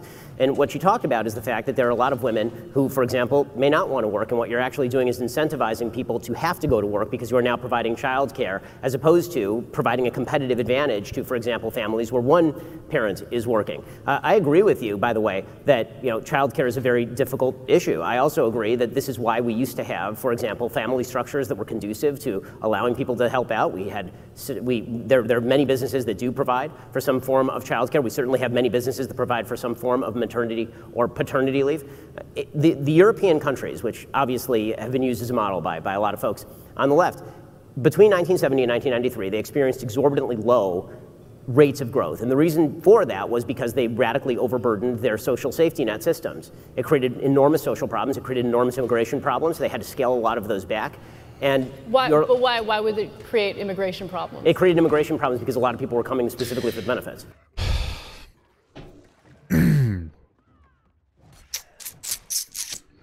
Yeah. Okay. Well, yes, that would be my. So I don't really like the whole what he's saying, and he's not going to get pressed on it, which is kind of annoying. He's basically talking about how we shouldn't be advocating for two people going to work. right? And that's kind of a little bit of a regressive thing. You know, generally you would advocate for the choice of what you wanted to do for your work, whether women did or didn't want to work, or maybe the man does not want to work based on the social contract of the relationship that they're in. I'm a UBI guy because that's my thing. I'm a universal basic income guy. I think that people should be able to have the choice of what they want to do with their money. So if you have a 2-person household and you're also getting $2,000 a month, you can spend it on childcare if that's what you need, rather than expanding specifically childcare. I just wish she would have pressed it like, well, what's the implication of what you're saying? We shouldn't have women in the workforce? Like, what are you saying? It's just bizarre. Point, which is it creates more problems very often than it's. Sure, I guess that's a. Yes, if I put a free donut sign in my shop, people will come for the. No, but if you have a robust, if you have a society that actually takes care of its workers, right? If you have a society that makes your life a lot easier, people are going to want to immigrate. It's part of the reason why people wanted to come here. People are going to want to live in countries that have both economic opportunity, but also social safety net programs that, again, just make your. I mean, we talk about freedom. If you look at the World Freedom Index, okay, we like to think of the United States as the freest country. We're not the freest country. You look at that list, we're like pretty low down compared to a lot of these Nordic countries. Denmark is top of that list. So look, Denmark has a mixed economy. When we have these debates about, socialism versus capitalism, I think that those debates are a little ridiculous because every country is not every country, but most countries are mixed economies. Right, the United States is a mixed economy. Exactly. Yeah. Yep. Now, the issue with the United States is there used to be a time when public universities were free, right? You didn't have to dig yourself into a massive hole to get an education. There was a time in this country where there was universal child care. That was cut down to the point where it's like no longer in existence unless you're desperate and have like no money and need to take advantage of some programs that are available in some states. But my point is, like, we have an issue here where on one hand, we're experiencing a labor shortage. We want people to go back to work. On the other hand, people literally can't afford the childcare necessary in order to put their kids in a daycare, put their kids in childcare, and be able to go to work without their entire paycheck. The Biden bill removes many work requirements for many of the payments that are being made to people, and it's incentivizing people not to go back to work, which is why we have 10 million open jobs in the United States and people not coming back to work. That is not what that bill does. In fact, that's not what that bill. Let me move on. Are you talking about the $3.5 trillion reconciliation bill? I am talking about the $3.5 trillion bill. The $3.5 trillion reconciliation bill offers universal pre-K, which opens up the opportunity for mothers to go to work if they want to go to work. The $3.5 trillion bill, by the way, has all sorts of subsidies for corporations, which I don't really understand why the business community isn't salivating over that, because rather than just going full force with public programs, which I think would be the right way to go, it's offering all sorts of subsidies in these, public-private partnerships. Now, the physical infrastructure bill has a lot more corporate giveaways, which is why the, business community absolutely loves it, offers the chance to privatize public infrastructure, which is why the business community absolutely loves it. But at the end of the day, if we don't create a society where Americans can actually have families and go to work, then we're going to be in a lot of trouble. So to go back to your immigration point, you made a mention a moment ago of people immigrating to the country for the benefits. That's just abjectly untrue. The fact is that the United States is great. Wait, hold on. He can't say that. He literally can't make that point. Because he just talked about, dude, this is so dumb. I already know what he's going to say because I saw this clip, and I was like, oh, that makes sense. But now that I'm listening to it, it's so dumb.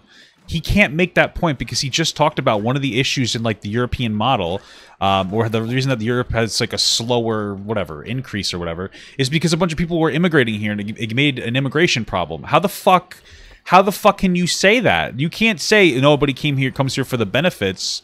When you literally 5 minutes ago, 5 minutes ago made a point about how people were migrating here for the benefits. This is ridiculous. Like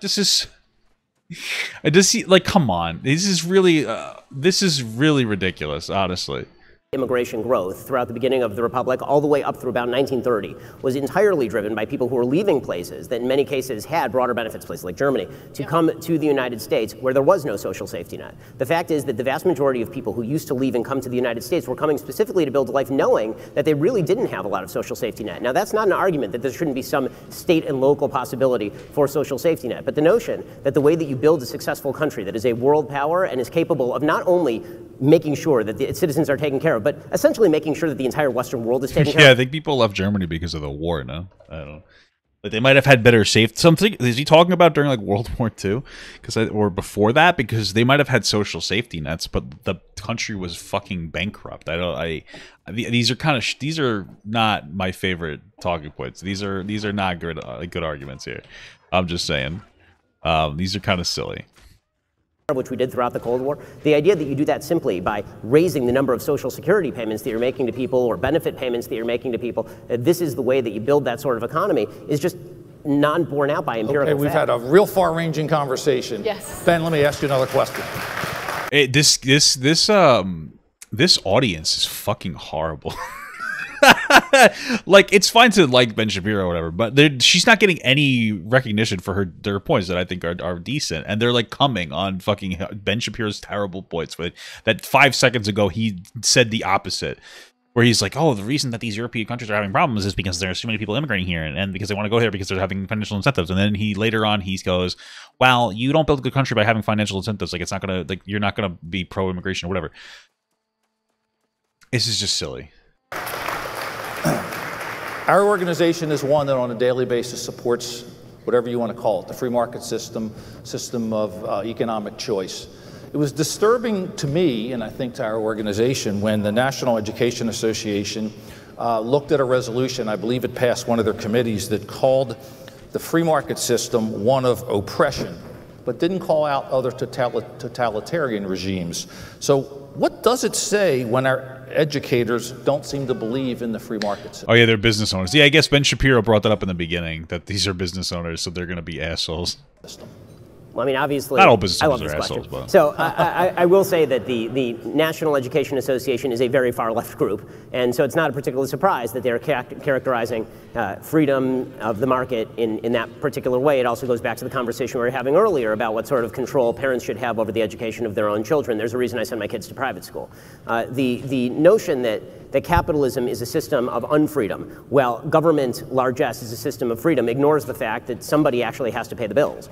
It also ignores the fact that all growth, not some, all growth that has ever happened is a result of capitalism, meaning it is the result of free market transactions in which people consent to services and goods from other people, in which people innovate and make new products. There's a reason that we're not still riding horses and buggies around, and that is because of innovation. It's because of incentive structures. It's because people get to keep the fruit of their own labor and then use those fruits of their own labor in order to invest in things.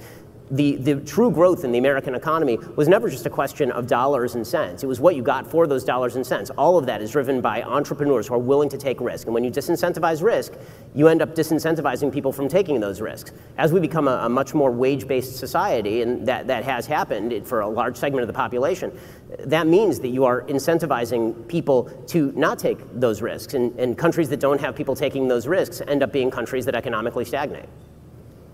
Yeah. So those are the ideas that actually, funny enough, have been repeated over and over again in our education system. The idea that, children or students in this country are taught that capitalism is evil is new to me, because I certainly did not get that type of education. Quite the opposite, in fact. Freedom is an interesting way of framing it, because the fact of the matter is, if you are financially stable, if you are, in the top 10% of this country, for instance, you probably feel incredibly free. You have options, endless options available to you. You probably have a nice nest egg. You have a little bit of that economic freedom. But, there are two different things at play. Number one, well, when you look at what is incentivized under capitalism, it's actually led to a lot of our own civil liberties being violated. For instance, data collection that takes place on a regular basis without our own knowledge by these social media companies, by these tech companies who make their money not off of advertising, for instance. They make the majority of their money off of selling our personal information to data brokers. Well, yeah, for advertising, right? Like that's why they're doing that. I'm not sure what's happening here, though. We're talking about, is capitalism good or bad, basically? And she's going on to a tangent. Like, there are aspects that are bad about capitalism, but buying and selling your information, I don't think is an exclusive capitalism thing. I mean, I feel like I don't know. Okay, let me just keep going. It's part of the reason why there are infinite websites right now, so-called data brokers, that just sell our personal information, including where we live, what our phone number is, where we've worked. I don't really feel very free when I'm terrified about my own safety because there's a company that's literally making money off of selling my personal information. So there are certain incentives under capitalism that actually do infringe upon our civil liberties and our rights. So that's one thing that I want to note. But the other thing I want to note is, how free do you feel if you're on the precipice of financial ruin if you can't afford paying for a medical emergency that you're experiencing?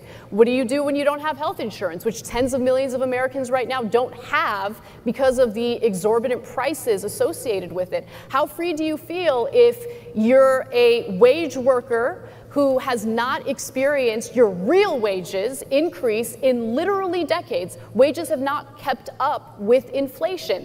So how free do you feel when you want to leave your job, but you can't because your healthcare benefits are tied to that work or tied to that job? I mean, freedom, again, is an interesting way of framing it, because I would venture to say that there's a significant... Well, it's interesting because, like, the healthcare benefits being tied to people's jobs is like a result of Obamacare, no? I mean, I guess you could have just added, like, oh, they're either tied to your job or you're not going to be able to find a job that has healthcare benefits. And then I guess you can go into a whole tangent about how, well, getting healthcare at a job, that's the whole point. They want to keep you, kind of a thing. But I guess that means that they could lead to, like, shitty business practices. Yeah, this fucking shit's cool as hell, man. Significant portion of the population in the United States, significant portion of workers in this country that do not, in fact, feel free. In fact, have... I mean, honestly, this is why I'm like a UBI supporter, because things get very complex, and then with a universal basic income, it gives you money to float to a next job. It gives you the money to buy things that you might need. It gives you more economic choice and like choice of where you want to work, because you could take a reduced wage and still be well off, which would have the reaction of your job, for instance, to be like, well, fuck, we have to adjust for this. We have to pay them better if they're not going to stay here, kind of a thing, because they could just leave. Experience the precarious nature of a capitalistic system that forces them to work endlessly, if they're lucky, in a full-time job, if they're unlucky, in several part-time jobs that they cobble together with no benefits just to make ends meet. Let me give you 30 seconds because I want to move on something with that. I'll just say I think that there's a bit of a definitional game that's very often played with the word freedom. Freedom obviously has two separate meanings. Isaiah Berlin talked extensively about the difference between positive liberty and negative liberty. What you're talking about are things that people need and things that people want, and that is not the same thing as liberty. I'm talking about what people need. People need health care. I don't disagree that people need health care, but to characterize that as a freedom is a very different thing. If the goal of the government is to provide you the opportunity to seek things, right, then that is not the same thing as the government providing those things to you directly. Nor is it the same thing as the government seizing that thing from one person and giving it to you here. To characterize it as freedom is a real mischaracterization. Again, I'm happy to discuss whether or not we should change the programming here, but I think that the sleight of hand that's played by equating freedom of speech, for example, or freedom from being murdered on the street, or freedom to dispose of your capital as you see fit, to characterize that in the same language that we'd use to discuss why you need a house,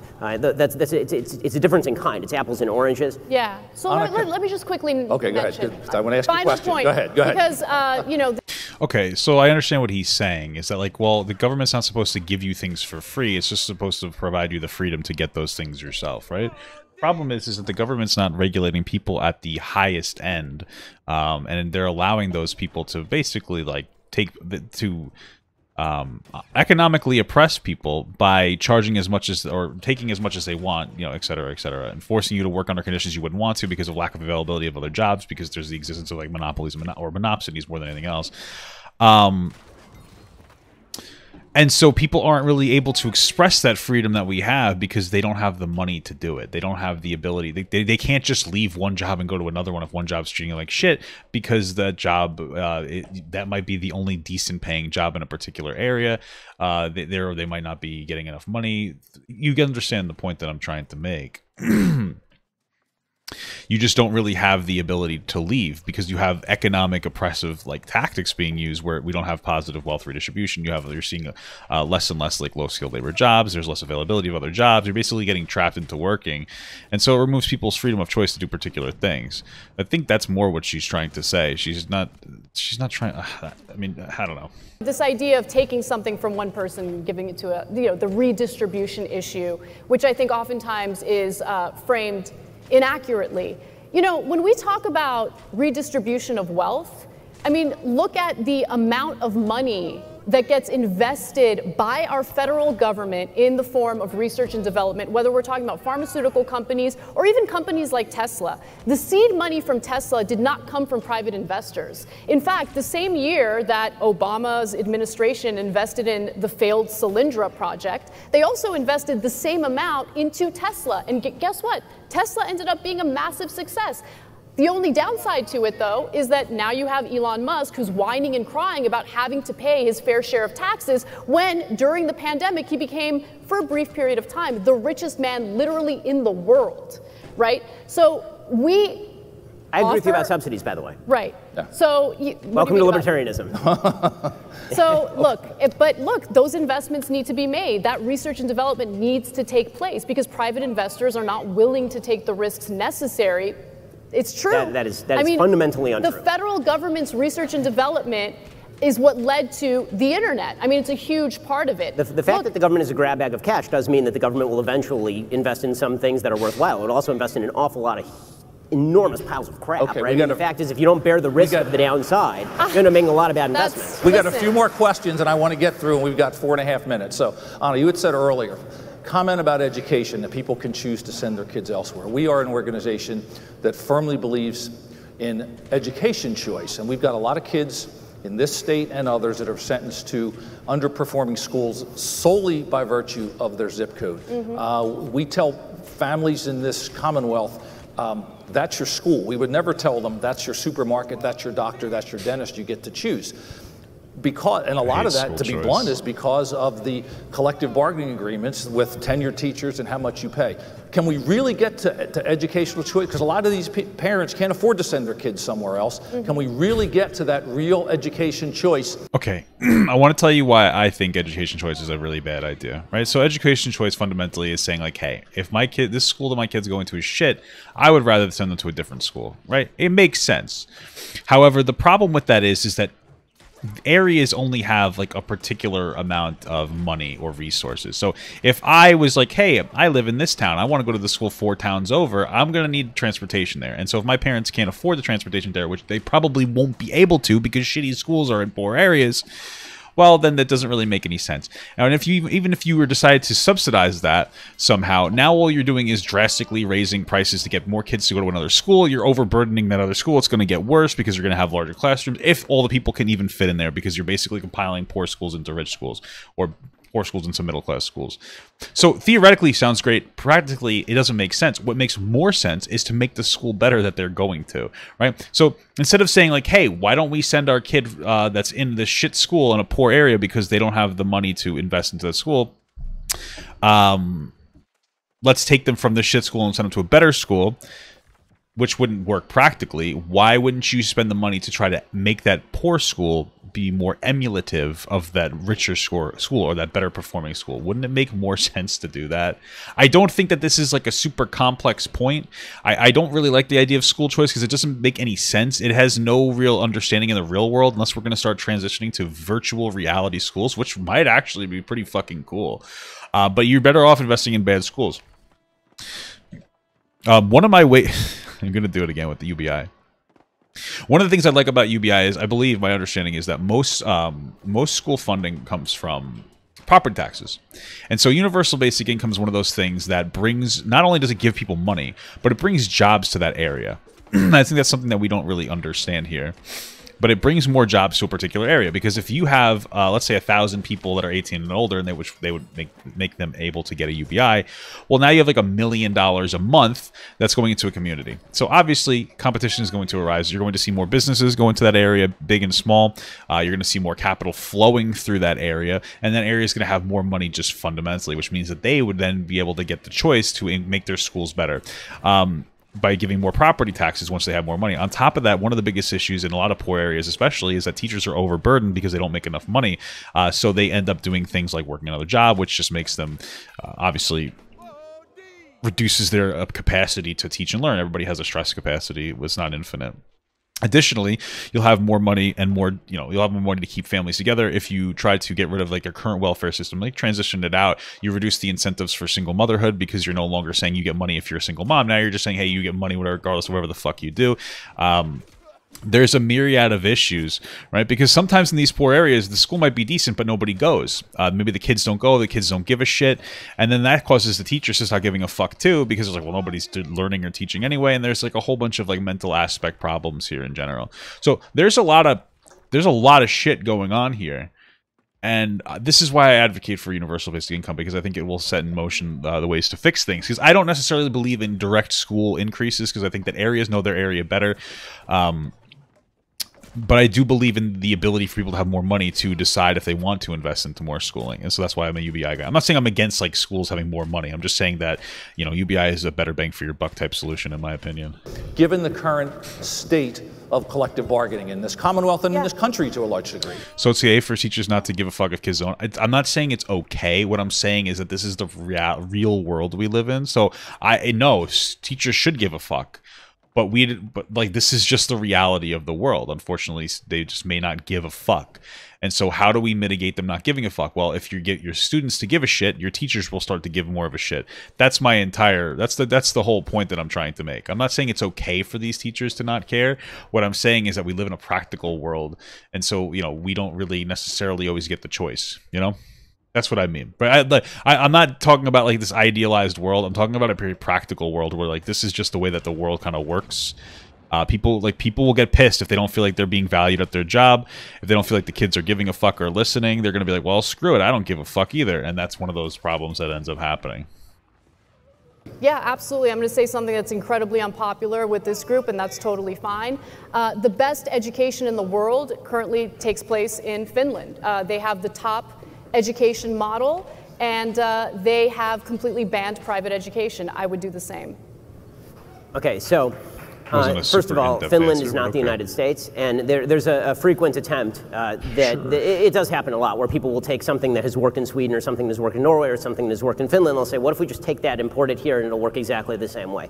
And it typically does not work. The fact is that Finnish Americans make more money in the United States than they do in Finland, for example. They have longer life expectancies in the United States than they do in Finland. It's true of Swedish Americans, it's true of Nordic Americans. Life expectancy in Finland is much higher than the United States. No, you're correct. Hold on. It's only 78 years. No. Which is, by the way, comparable to Cuba. Anna, 78 years. hold on a second. You're correct. The life expectancy in Finland is longer than the life expectancy in the United States. That's not what I said. I said the life expectancy for Finnish Americans is longer in the United States. That is an apples-to-apples comparison as opposed to comparing completely different populations, and that's kind of my point. Okay, the fact is that the United States has an incredibly diverse population, and that diverse population encompasses an enormous number of people who have very different beliefs about how education ought to be done. To suggest that any national standard of education is going to not only please all of those people, but prove to be successful in such a wide variety of circumstances for some 330 million people. We've tried this with a radically increasing federal education budget over the course of the last 30 years, and what we've got is failing public schools all over the United States, except in specific local areas where there have been attempts to take back control locally. I'd love to see more locale. So people in the chat said, I don't understand why he has such a problem with taking examples from other countries. So the problem isn't that he's not taking the examples. The problem is that people aren't responding the best way, right? So when you look at something, you could very easily take his talking point, and you could take the talking point of Scandinavian countries being better countries, and you could mix them together. And you're not going to be happy with how I mix it together, because it's just going to be redundant shit. But okay, so what Ben Shapiro is saying is, hey, listen, or what Anna's saying, like, hey, look at the Scandinavian countries. They have really good education, blah, blah, blah, blah, blah, where they have more robust welfare systems. And so Ben's response is like, yes, but we're not them, so we can't implement those same systems and have it work. I agree. But fundamentally, what they're doing is they're implementing better welfare and like social systems and safety nets. They're just doing it in a way that's easier for them to implement, right? So I think we talked about this before, where a more homogenous society is going to agree on things more, so they can agree on the solutions or the implementation of solutions that's best for them as a society. We're a melting pot. We have different people with different cultures all over the place. So we're really not going to agree to what we should or shouldn't do.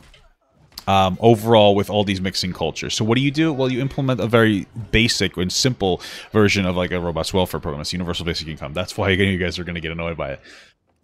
That's how you encompass that worry that he has, and you pull in. It's like, okay, we need more robust welfare programs, but at the same time, we need to simplify those things so different people can express different things within that, right? Because hey, listen, you get money. Okay, I can do what I want with that money, so I get to make the choice. And that's the point that I'm trying to make. More localization, and frankly, I'm quite pleased that if COVID had one decent effect, it was more people taking their kids out of the public schools. Okay, we got 2 minutes, and so before I get in trouble, so let's... I don't know, man. A lot of the young people I've talked to are very depressed that they're not in schools. Go real quick. And this might not be a quick one, but so we've had this discussion in this country, and a member of Congress has called for, and many others have, universal basic income. Yes, I'm gonna come. I'm gonna come. Her comment was, we should institute a basic universal income for those unwilling to work. Would that be supported in this country? No, unwilling to work. What? It's not a basic income. Why would you only give it to people unwilling to work? That's not a UBI. Right, one of the biggest reasons I like UBI is because one of the issues I have with our current welfare program is that the conditions required for it tend to advocate for those conditions, right? So if you're told, hey, if you make under $1,000 a month, you can get more, you'll get your welfare program. Well, of course, you're not going to want to make more money than that, whether it's out of laziness or fear of not being able to support yourself, right? So you want to reduce that. You don't want to incentivize these behaviors. So what do? Implement unconditional welfare in some kind of a way, UBI, blah, blah, blah. But why would you only... So you're going to say, like, hey, we should give people who don't want to work more money? That doesn't make any fucking sense. Also, I can't find this person. Would that be supported? Yeah. I think on a broad level, the answer is no. Although I think that as time goes on and people become more dependent on government, then the answer is probably getting closer to yes.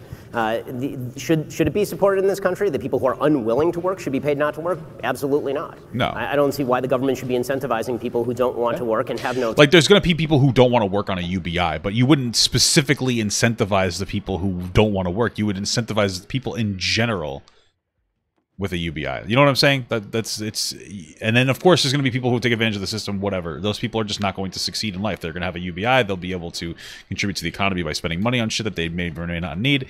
But it doesn't really matter because they're still supporting the economy. They're still creating jobs. They're still helping other people exist because of it. But you wouldn't specifically only give it to people who aren't willing to work. Excuse not to work, not to work.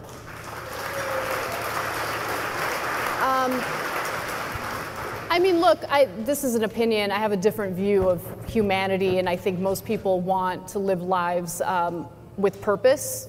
So I think most people do, in fact, want to work.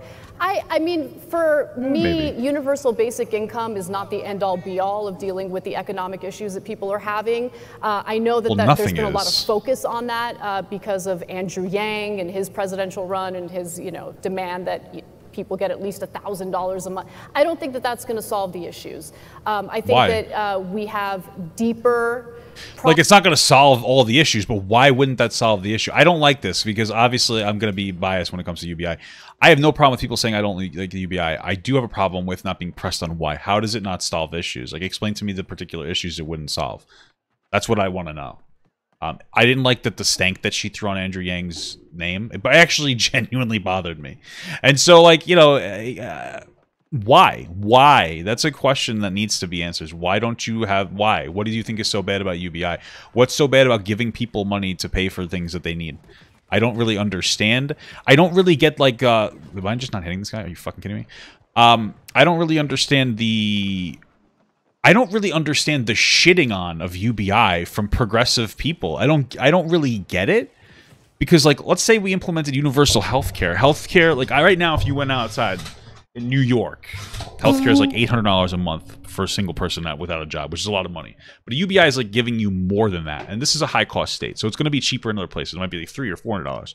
So right off the bat, even within our broken healthcare system, you could afford healthcare with a UBI and still have money left over, especially in an area where people like average areas. So like, what's so bad about it? I don't get it. What's your fucking deal, bro? What's like your problem, man? Problems that we need to deal with, and just throwing money at something in the form of a universal basic income is not going to solve that issue. Why? But why? I don't understand. Like saying throwing money at something, you're giving people the ability to have financial autonomy. That's what you're doing. You're saying, hey, listen, you know you best, so here's some money for you to deal with your problems, rather than it's the government saying, here's your I'm going to solve the problem I think that you might have. It makes exponentially more sense. But if we decide, okay, maybe we're going to experiment with this on top of providing a much more robust social safety net, like then what? maybe we're having a conversation. But to me, the issue of UBI is less interesting. Okay, final question. We're almost out of time.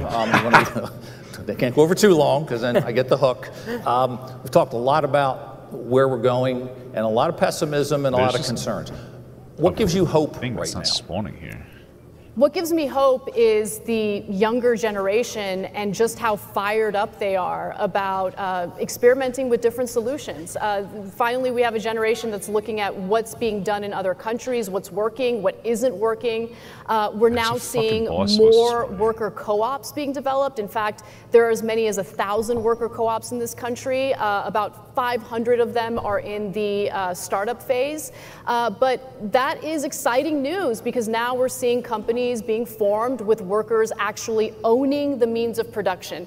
We're not talking about, the federal government owning the means of production. We're talking about actual workers making decisions democratically within the workplace. I think that's the right way to go about it. I love that it's being experimented with among younger workers, and I think that's the right way to go.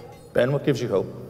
What gives me hope is the fact that because this is such a diverse country and because what we are actually watching in real time is one of the great sorting features that we've seen in American public life in quite a while, right? We're seeing people like me move to Florida. We're seeing people who are in blue states want to stay in blue states. And what that's going to lead to is more diversity in terms of the attempted policies. And that in turn, I would hope, would lead to a couple of things. One, better empirical evidence as to what works and what doesn't. And two, I would really hope that it would lead people to look at the federal government and say, this is just something that cannot control the entire country at once with one giant rubric of rules. We have to let California be California, and we have to let Texas be Texas, and we have to let Florida be Florida. And if we can't agree to do that, when we are going to be locked in a never-ending battle for supremacy, and things are going to get very, very, very ugly before this is over. I think that the great threat to the country right now is the widely held belief that the solution is not at the local level and it's not at the state level, that it is all at the federal level. And what we ought to be arguing about each and every day is how much money and what sort of regulations we ought to pursue for 330 million people. The longer that continues, the more we're going to decide we don't actually want to be part of that body politic, that the rewards of being part of that body politic are not worth the risk of people you oppose taking control of that giant gun that is the government and pointing it at you. So I'm really hoping that some form of subsidiarity is going to return and that there will be some governmental figures who are willing to sort of reestablish the checks and balances and localism that were the hallmark of the Republic at the beginning and should be the hallmark of it again. Look, I've enjoyed this conversation. I mean, I tend to believe that individuals have different opinions on things, and we have a very diverse state set too. So yeah, states should be able to choose how they want to operate, generally speaking. But I think that there should still be a general federal mandate in some situations. Yeah. Please thank Anna and Ben for being with us. It certainly was a lot of fun.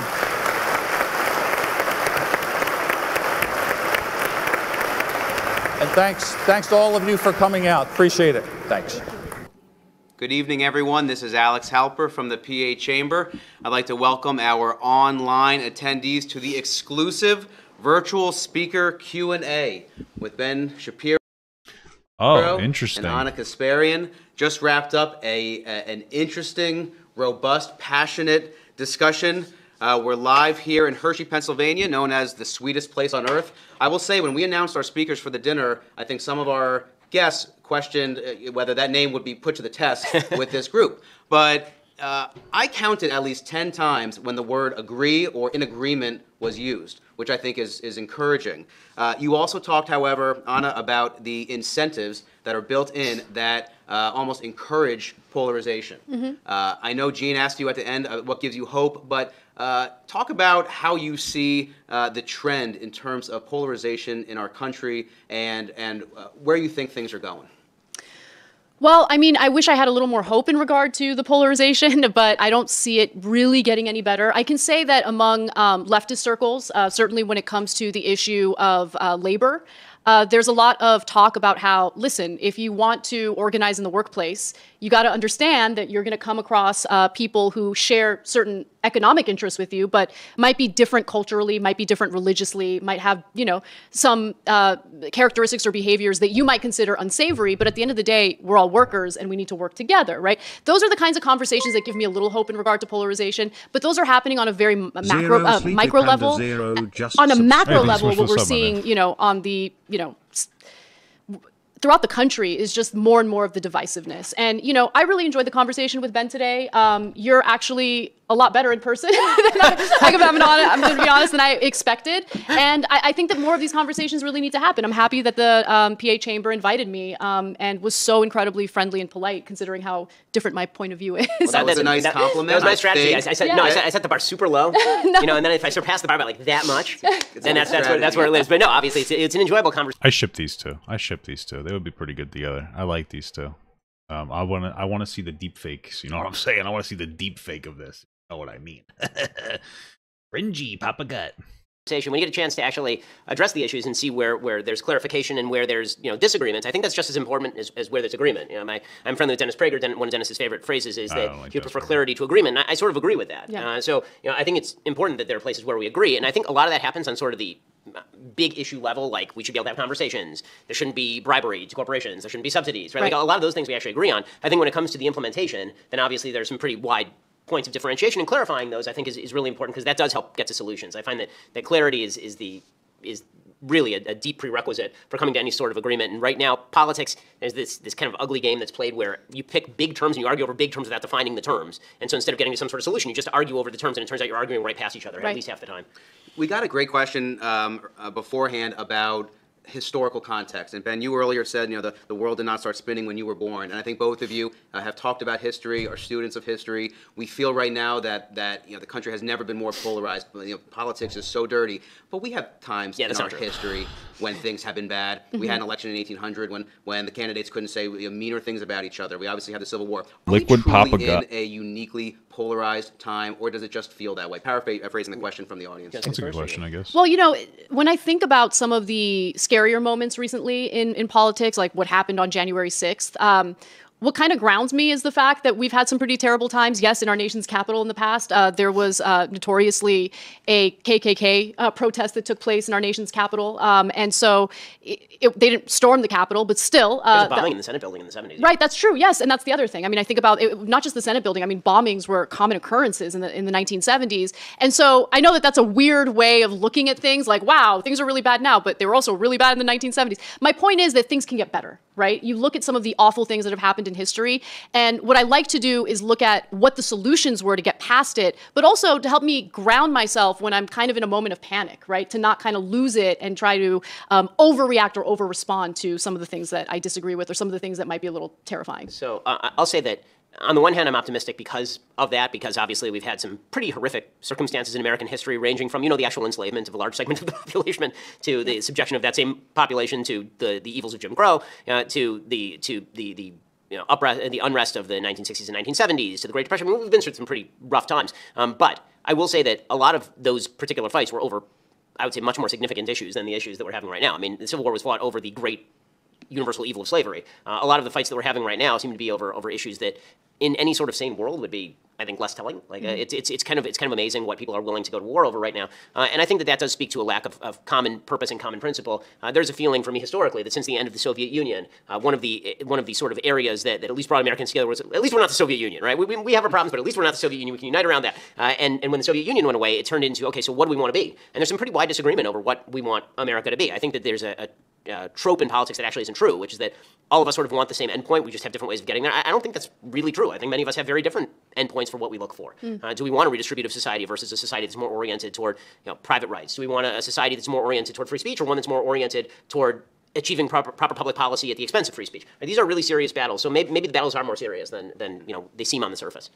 We got a question here for Anna. Before we get to that, though, just a question I have. Anna, you mentioned being invited by the chamber, even though policy differences, no doubt. Ben, do you get invited to speak to groups with whom you have strong policy disagreements or other similar experiences for you? No, that's pretty rare. If I get invited to media outlets, even that is somewhat rare. I mean, I will say that, again, I don't think that the incentive structure is quite the same. There is a real career risk for people on the left to have me on, because there's almost a secondary boycott that then occurs for some people, and I don't blame them. I mean, I have friends who are on the left and who will say they can't have me on their show because they're afraid of the blowback that will then occur if they have me on the show. Now, I think that blowback probably won't materialize. I think in many cases it's just people who don't want to do it because they just don't feel like it, or they overestimate how much blowback it'll be or how tough it'll be. But for some people, it's very real, and it does exist.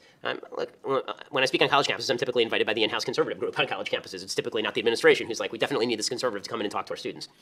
Yeah, I mean, first, let me just say you're welcome on our show. I appreciate that. Anytime. That'd be fun. Yeah, that would be a good conversation. Yeah, I mean, I can't think of a left-wing equivalent of the U.S. Chamber. Or I wonder if they would just like fucking, because this was pretty good. But I wonder if they would just turn it into like a moment of trying to, like, clip bait Ben. I'm genuinely curious. Of Commerce or the PA Chamber of Commerce, but I do think that opening up these types of conversations is important. So yeah, there you have it. I appreciate that. Question here from Chris McGowan, appears to be a captain in the U.S. Army. So Captain McGowan, we appreciate your service. A question directly for Anna. And I'll just read it out. I was an economist. This is Chris. I was an economist before joining the Army, and my understanding is that progressives don't want to socialize the economy, but just the public goods sector of the economy, things like prisons, police, healthcare, military, fire departments, that belong in the public sector, according to economists. Am I correct, Chris is asking, or do you actually want to socialize the entire economy? Oh, well, I don't want to socialize the entire economy. Now, let me just note that I don't speak for all socialists. In fact, there's a lot of disagreement among socialists about how they would like society to appear. So let me just be clear about what this conversation feels like. She's going to get a lot of blowback from a lot of like socialist individuals for being reasonable. Because I do feel like there is bullying in spaces with people, and there is like this intensive blowback. When you try to have a reasonable discussion or you express yourself reasonably, because there are like a lot of like left-leaning people, and it's because there's a lot of kids that are super left-leaning, not like leftists. It's like these then they get really offended if you don't agree with exactly what they think, and they get like fucking butthurt and they hate you and they have a goddamn meltdown. What I support and what I would want. I think there are certain sectors of our economy that should be decommodified, including healthcare, education. I'm pretty open about that on the programming that I do. But in terms of markets, I don't have a problem with private companies. I do have a problem, though, with the power dynamic among the way that I would classify it is, you have two classes. You have the capitalist class, you have the working class, right? And so the power dynamic is just completely off right now, where the working class has no power. I'd like to change that. So that's why I'm so excited to see the emergence of worker co-ops within the United States. I think that's the right way to go. The other way, historically, that labor has found solutions in this country is by organizing and forming labor unions and ensuring that they had the power structure necessary to do general strikes, which applied pressure to FDR and led to the New Deal. I think that that's what I was talking about regarding not having to reinvent the wheel. But yeah, I think that there are opportunities for private companies that I'm totally fine with, but certain things I do consider to be human rights, including healthcare, including education, and there shouldn't be a profit motive. And by the way, including our justice system, we shouldn't have private prisons. I don't consider prisons a human right, but I do think that you should take the profit motive out of the prison system because private prisons have not worked out so well for society so far. I mean, so obviously I don't consider profit motive a dirty word. In fact, I think the profit motive is one of the single greatest things. Well, if I'm on a profit motive, I don't really give a shit. The problem with our prisons is that they're not working as intended. A prison is supposed to be a place for people who have made bad choices, possibly based on some kind of a socioeconomic issue, to go in, get a job opportunity by getting some kind of training, and then be let out better off. Right now, you go into prison, you go out, and nobody's going to hire you. They don't give a fuck about you. It's not a good system. The system isn't working. The system prisons are supposed to reduce crime, but if people are getting out of prison and committing crimes more, either that person is just fundamentally flawed, which is possible with some people, but it's more likely that there's no opportunity presented after they get out. Things that has ever happened to humanity is when people began to realize that innovation was going to create greater wealth for them and for the people who actually got their products. This is one of the things that has progressed humanity just enormously since the beginning of the 1800s. The profit motive is a wonderful, wonderful thing. It is not a negative thing. Now, it depends on what you're talking about, though.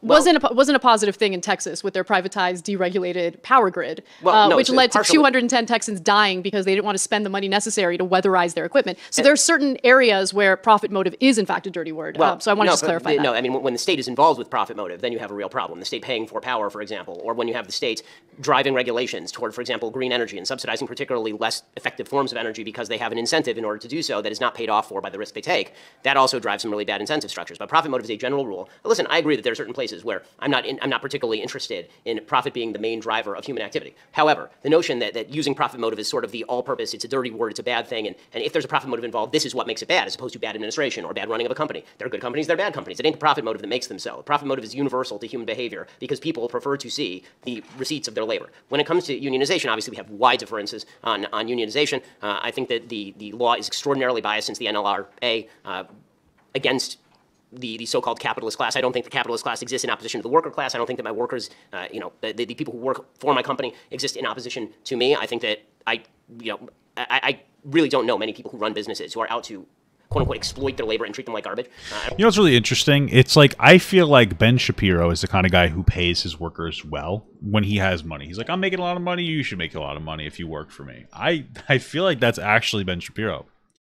I think one of the problems with some conservatives like this is that they're actually good people, and they believe that we don't need particular regulations in some cases with, for instance, business owners, because if he acts in good faith, they may also act in good faith. The problem is that you look at Amazon, incredibly oppressive work tactics where they'll quite literally not let you take a piss. Fucking dumb shit, you know? And they'll underpay people as much as possible. And I feel like Ben is just projecting too much of his good nature onto other business owners who are bad-natured dickheads. I don't think that is something that they wake up seeking to do. I think that, in fact, what private business has done is drive competition for labor in ways that non-private industry has never done. I mean, public companies are publicly owned companies. Particularly nationalized industries are not famous for treating their workers extraordinarily well. The notion that private companies treat their workers horrifically and that all labor is exploitative, except if you work for the government, which doesn't have any incentive to treat you well at all because you obviously can't do anything, it's the government, is I think wrong. I'm not opposed to unions so long as they're not kneecapping people or so long as they're not forcing anybody into a labor arrangement they don't wish to work under. But the notion that the labor arrangements ought to be general on behalf of people who have not voluntarily signed up for the labor arrangement seems to me skewed. Yeah, I mean, I'm just saying, in my opinion, well, let me just note that as an employer, right, it's not that you have to be awful to your employees, but you have a fiduciary responsibility to your shareholders to return, to provide a return on their investment. That's literally, like, it's baked into the system. That's true. And so as a result, I mean, what's the most expensive cost within a business? It's always labor. It's always labor. So when we talk about exploitation, right, exploitation always makes it seem like you're actively brutal and awful to your employees, which in some cases that does happen. But it doesn't even have to get that far. The whole point is to extract as much labor for the lowest possible price that can only happen in order to increase profits and provide a return. Oh, it's not quite true. This is one of those things. That can only happen in a monopolistic situation. And a lot of times what conservatives will do is they'll say, well, there's no monopolies, right? Technically, there's no monopolies. Well, the problem is this thing called monopsonies. And I'm not super educated on exactly what a monopsony is, but a monopoly is when a business has control over everything. Hey, it's the only business that sells soap, so you're forced to come to the place that sells soaps. Monopsonies are a little more complex. And so my understanding of a monopsony is when a particular business is like the only business or one of the very few businesses in an area providing particular goods and services. And so they get to dictate how much is paid for that. And let me explain. I'll give you a decent example, the best that I can. So like, let's say I am a company that sells chairs, right? And my chairs are made of wood. There's felt tips on the bottom. And then, I don't know, there's a leather seating, whatever. You have local providers that sell wood, those felt tips, and the leather for me to buy those services. Well, I'm the only place in that area that sells those particular products. So what I do is I say I'm going to take the lowest that I possibly can, which makes sense. But what does that mean? Well, if I want the lowest cost for leather, I'm going to go to the place that obviously charges the least amount. Well, how do you reduce the prices of leather? The way that you do that is that you probably cut the fuck out of your wages for your workers. And so you end up in these areas where, like, these bigger businesses that buy from local businesses dictate the prices that they buy from those local businesses, and then it ends up driving the wages down of the businesses that surround it. And that's a bigger problem, I think, than monopolies more than anything else. Is like this, and people don't really look at it like that. So, you know, that's a very real thing, especially since there are so many different industries that centralize around, or a lot of different communities that centralize around one thing. Think about school towns. There's towns where schools are the big thing. All the people are, the workers there, the workers are employed there, the students go there, they work at the Applebee's around it, the students are the ones that consume. Look at factory towns, right? There's towns in like Ohio, the factories are died out because they automated the fuck out of it. And what happens to those people? They're shit out of luck. And that whole community is fucked. And so that community has such a profound grasp. Those industries have such a profound grasp on those communities. If they disappear, then that area is fucked. But then also they get to set the rules on what they pay in certain situations. And so I think that we need to keep that in mind. Of investment to your shareholders. That's just the way the system works. That's wrong. It's an economic fallacy. There's an impoverishment of workers that goes on under a laissez-faire capitalist system in which companies are actually competing for a commodity. Labor is a commodity. When you have companies that are competing for the same labor, the price of labor goes up. And this is one of the great fallacies of Marxist theory, is that there would be a general impoverishment of workers that would lead to the workers of the world rising. The fact is, but that's the problem, is that what he's saying 100% makes sense when that competition exists. But that competition doesn't always exist. We already gave examples of things that can happen. So maybe in New York, we don't need a minimum wage. I don't know. Probably do. But whatever. Maybe in New York, we don't need super big structures because it's a healthy local economy. I disagree, but whatever. But do you think fucking Alabama has this same structure? No, of course not. People are going to charge as little as possible. I'm just saying. The living standards in industrial countries have been rising steadily, and that living standards in non-industrialized countries, non-capitalist countries have been crap for nearly all of human history. Well, right, but who gives a fuck about communists? These other, so you're pointing to other countries like Scandinavian model, which has, I don't think they have a minimum wage. Maybe this is Norway specifically, but they have really robust unions that advocate. So they get paid like $25 an hour at fucking McDonald's and shit. Now, I don't think that we could practically implement unions for everything. It sounds great, but again, you could implement a minimum pay standard called the universal basic income, where you pay everybody $1,000 a month on top of their minimum wage, right? So, you know, if you're making $70 an hour, 40 hours a week, that's $15,000 a year, plus your UBI, it's $27,000 a year. It's better than nothing, dude. I'm just saying. Now, of course, that depends on your area, because lower areas that cost less money will pay less, but they'll have lower cost of living. But you get my point. Wages have been stagnant since the 1970s. So the argument that, you know, these companies are competing for labor, it's a cute argument until you take a look at the actual data. What happened to labor? What happened to labor between 1800 and 1970? And has the government grown smaller or larger since 1970?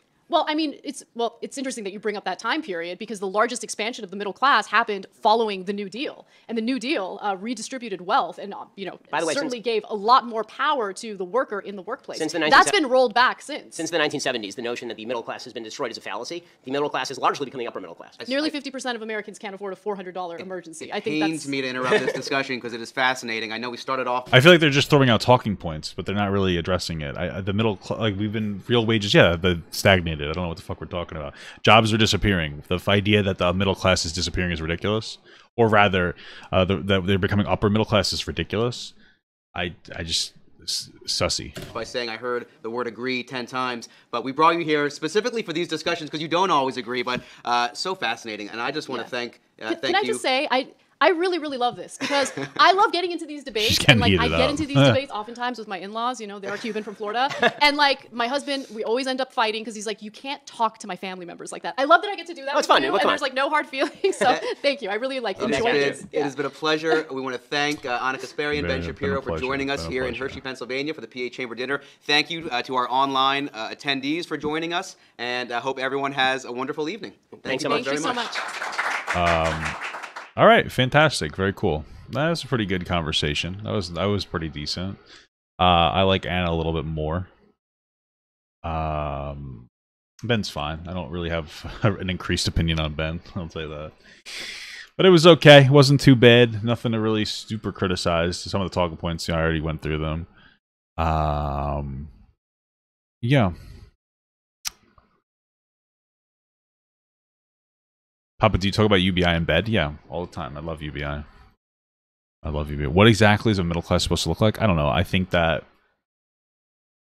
I mean, I guess it's a good question. It's more of like relative to how much money you have, or how much money. We have a very rich society where the ton of our money is centralized at the top.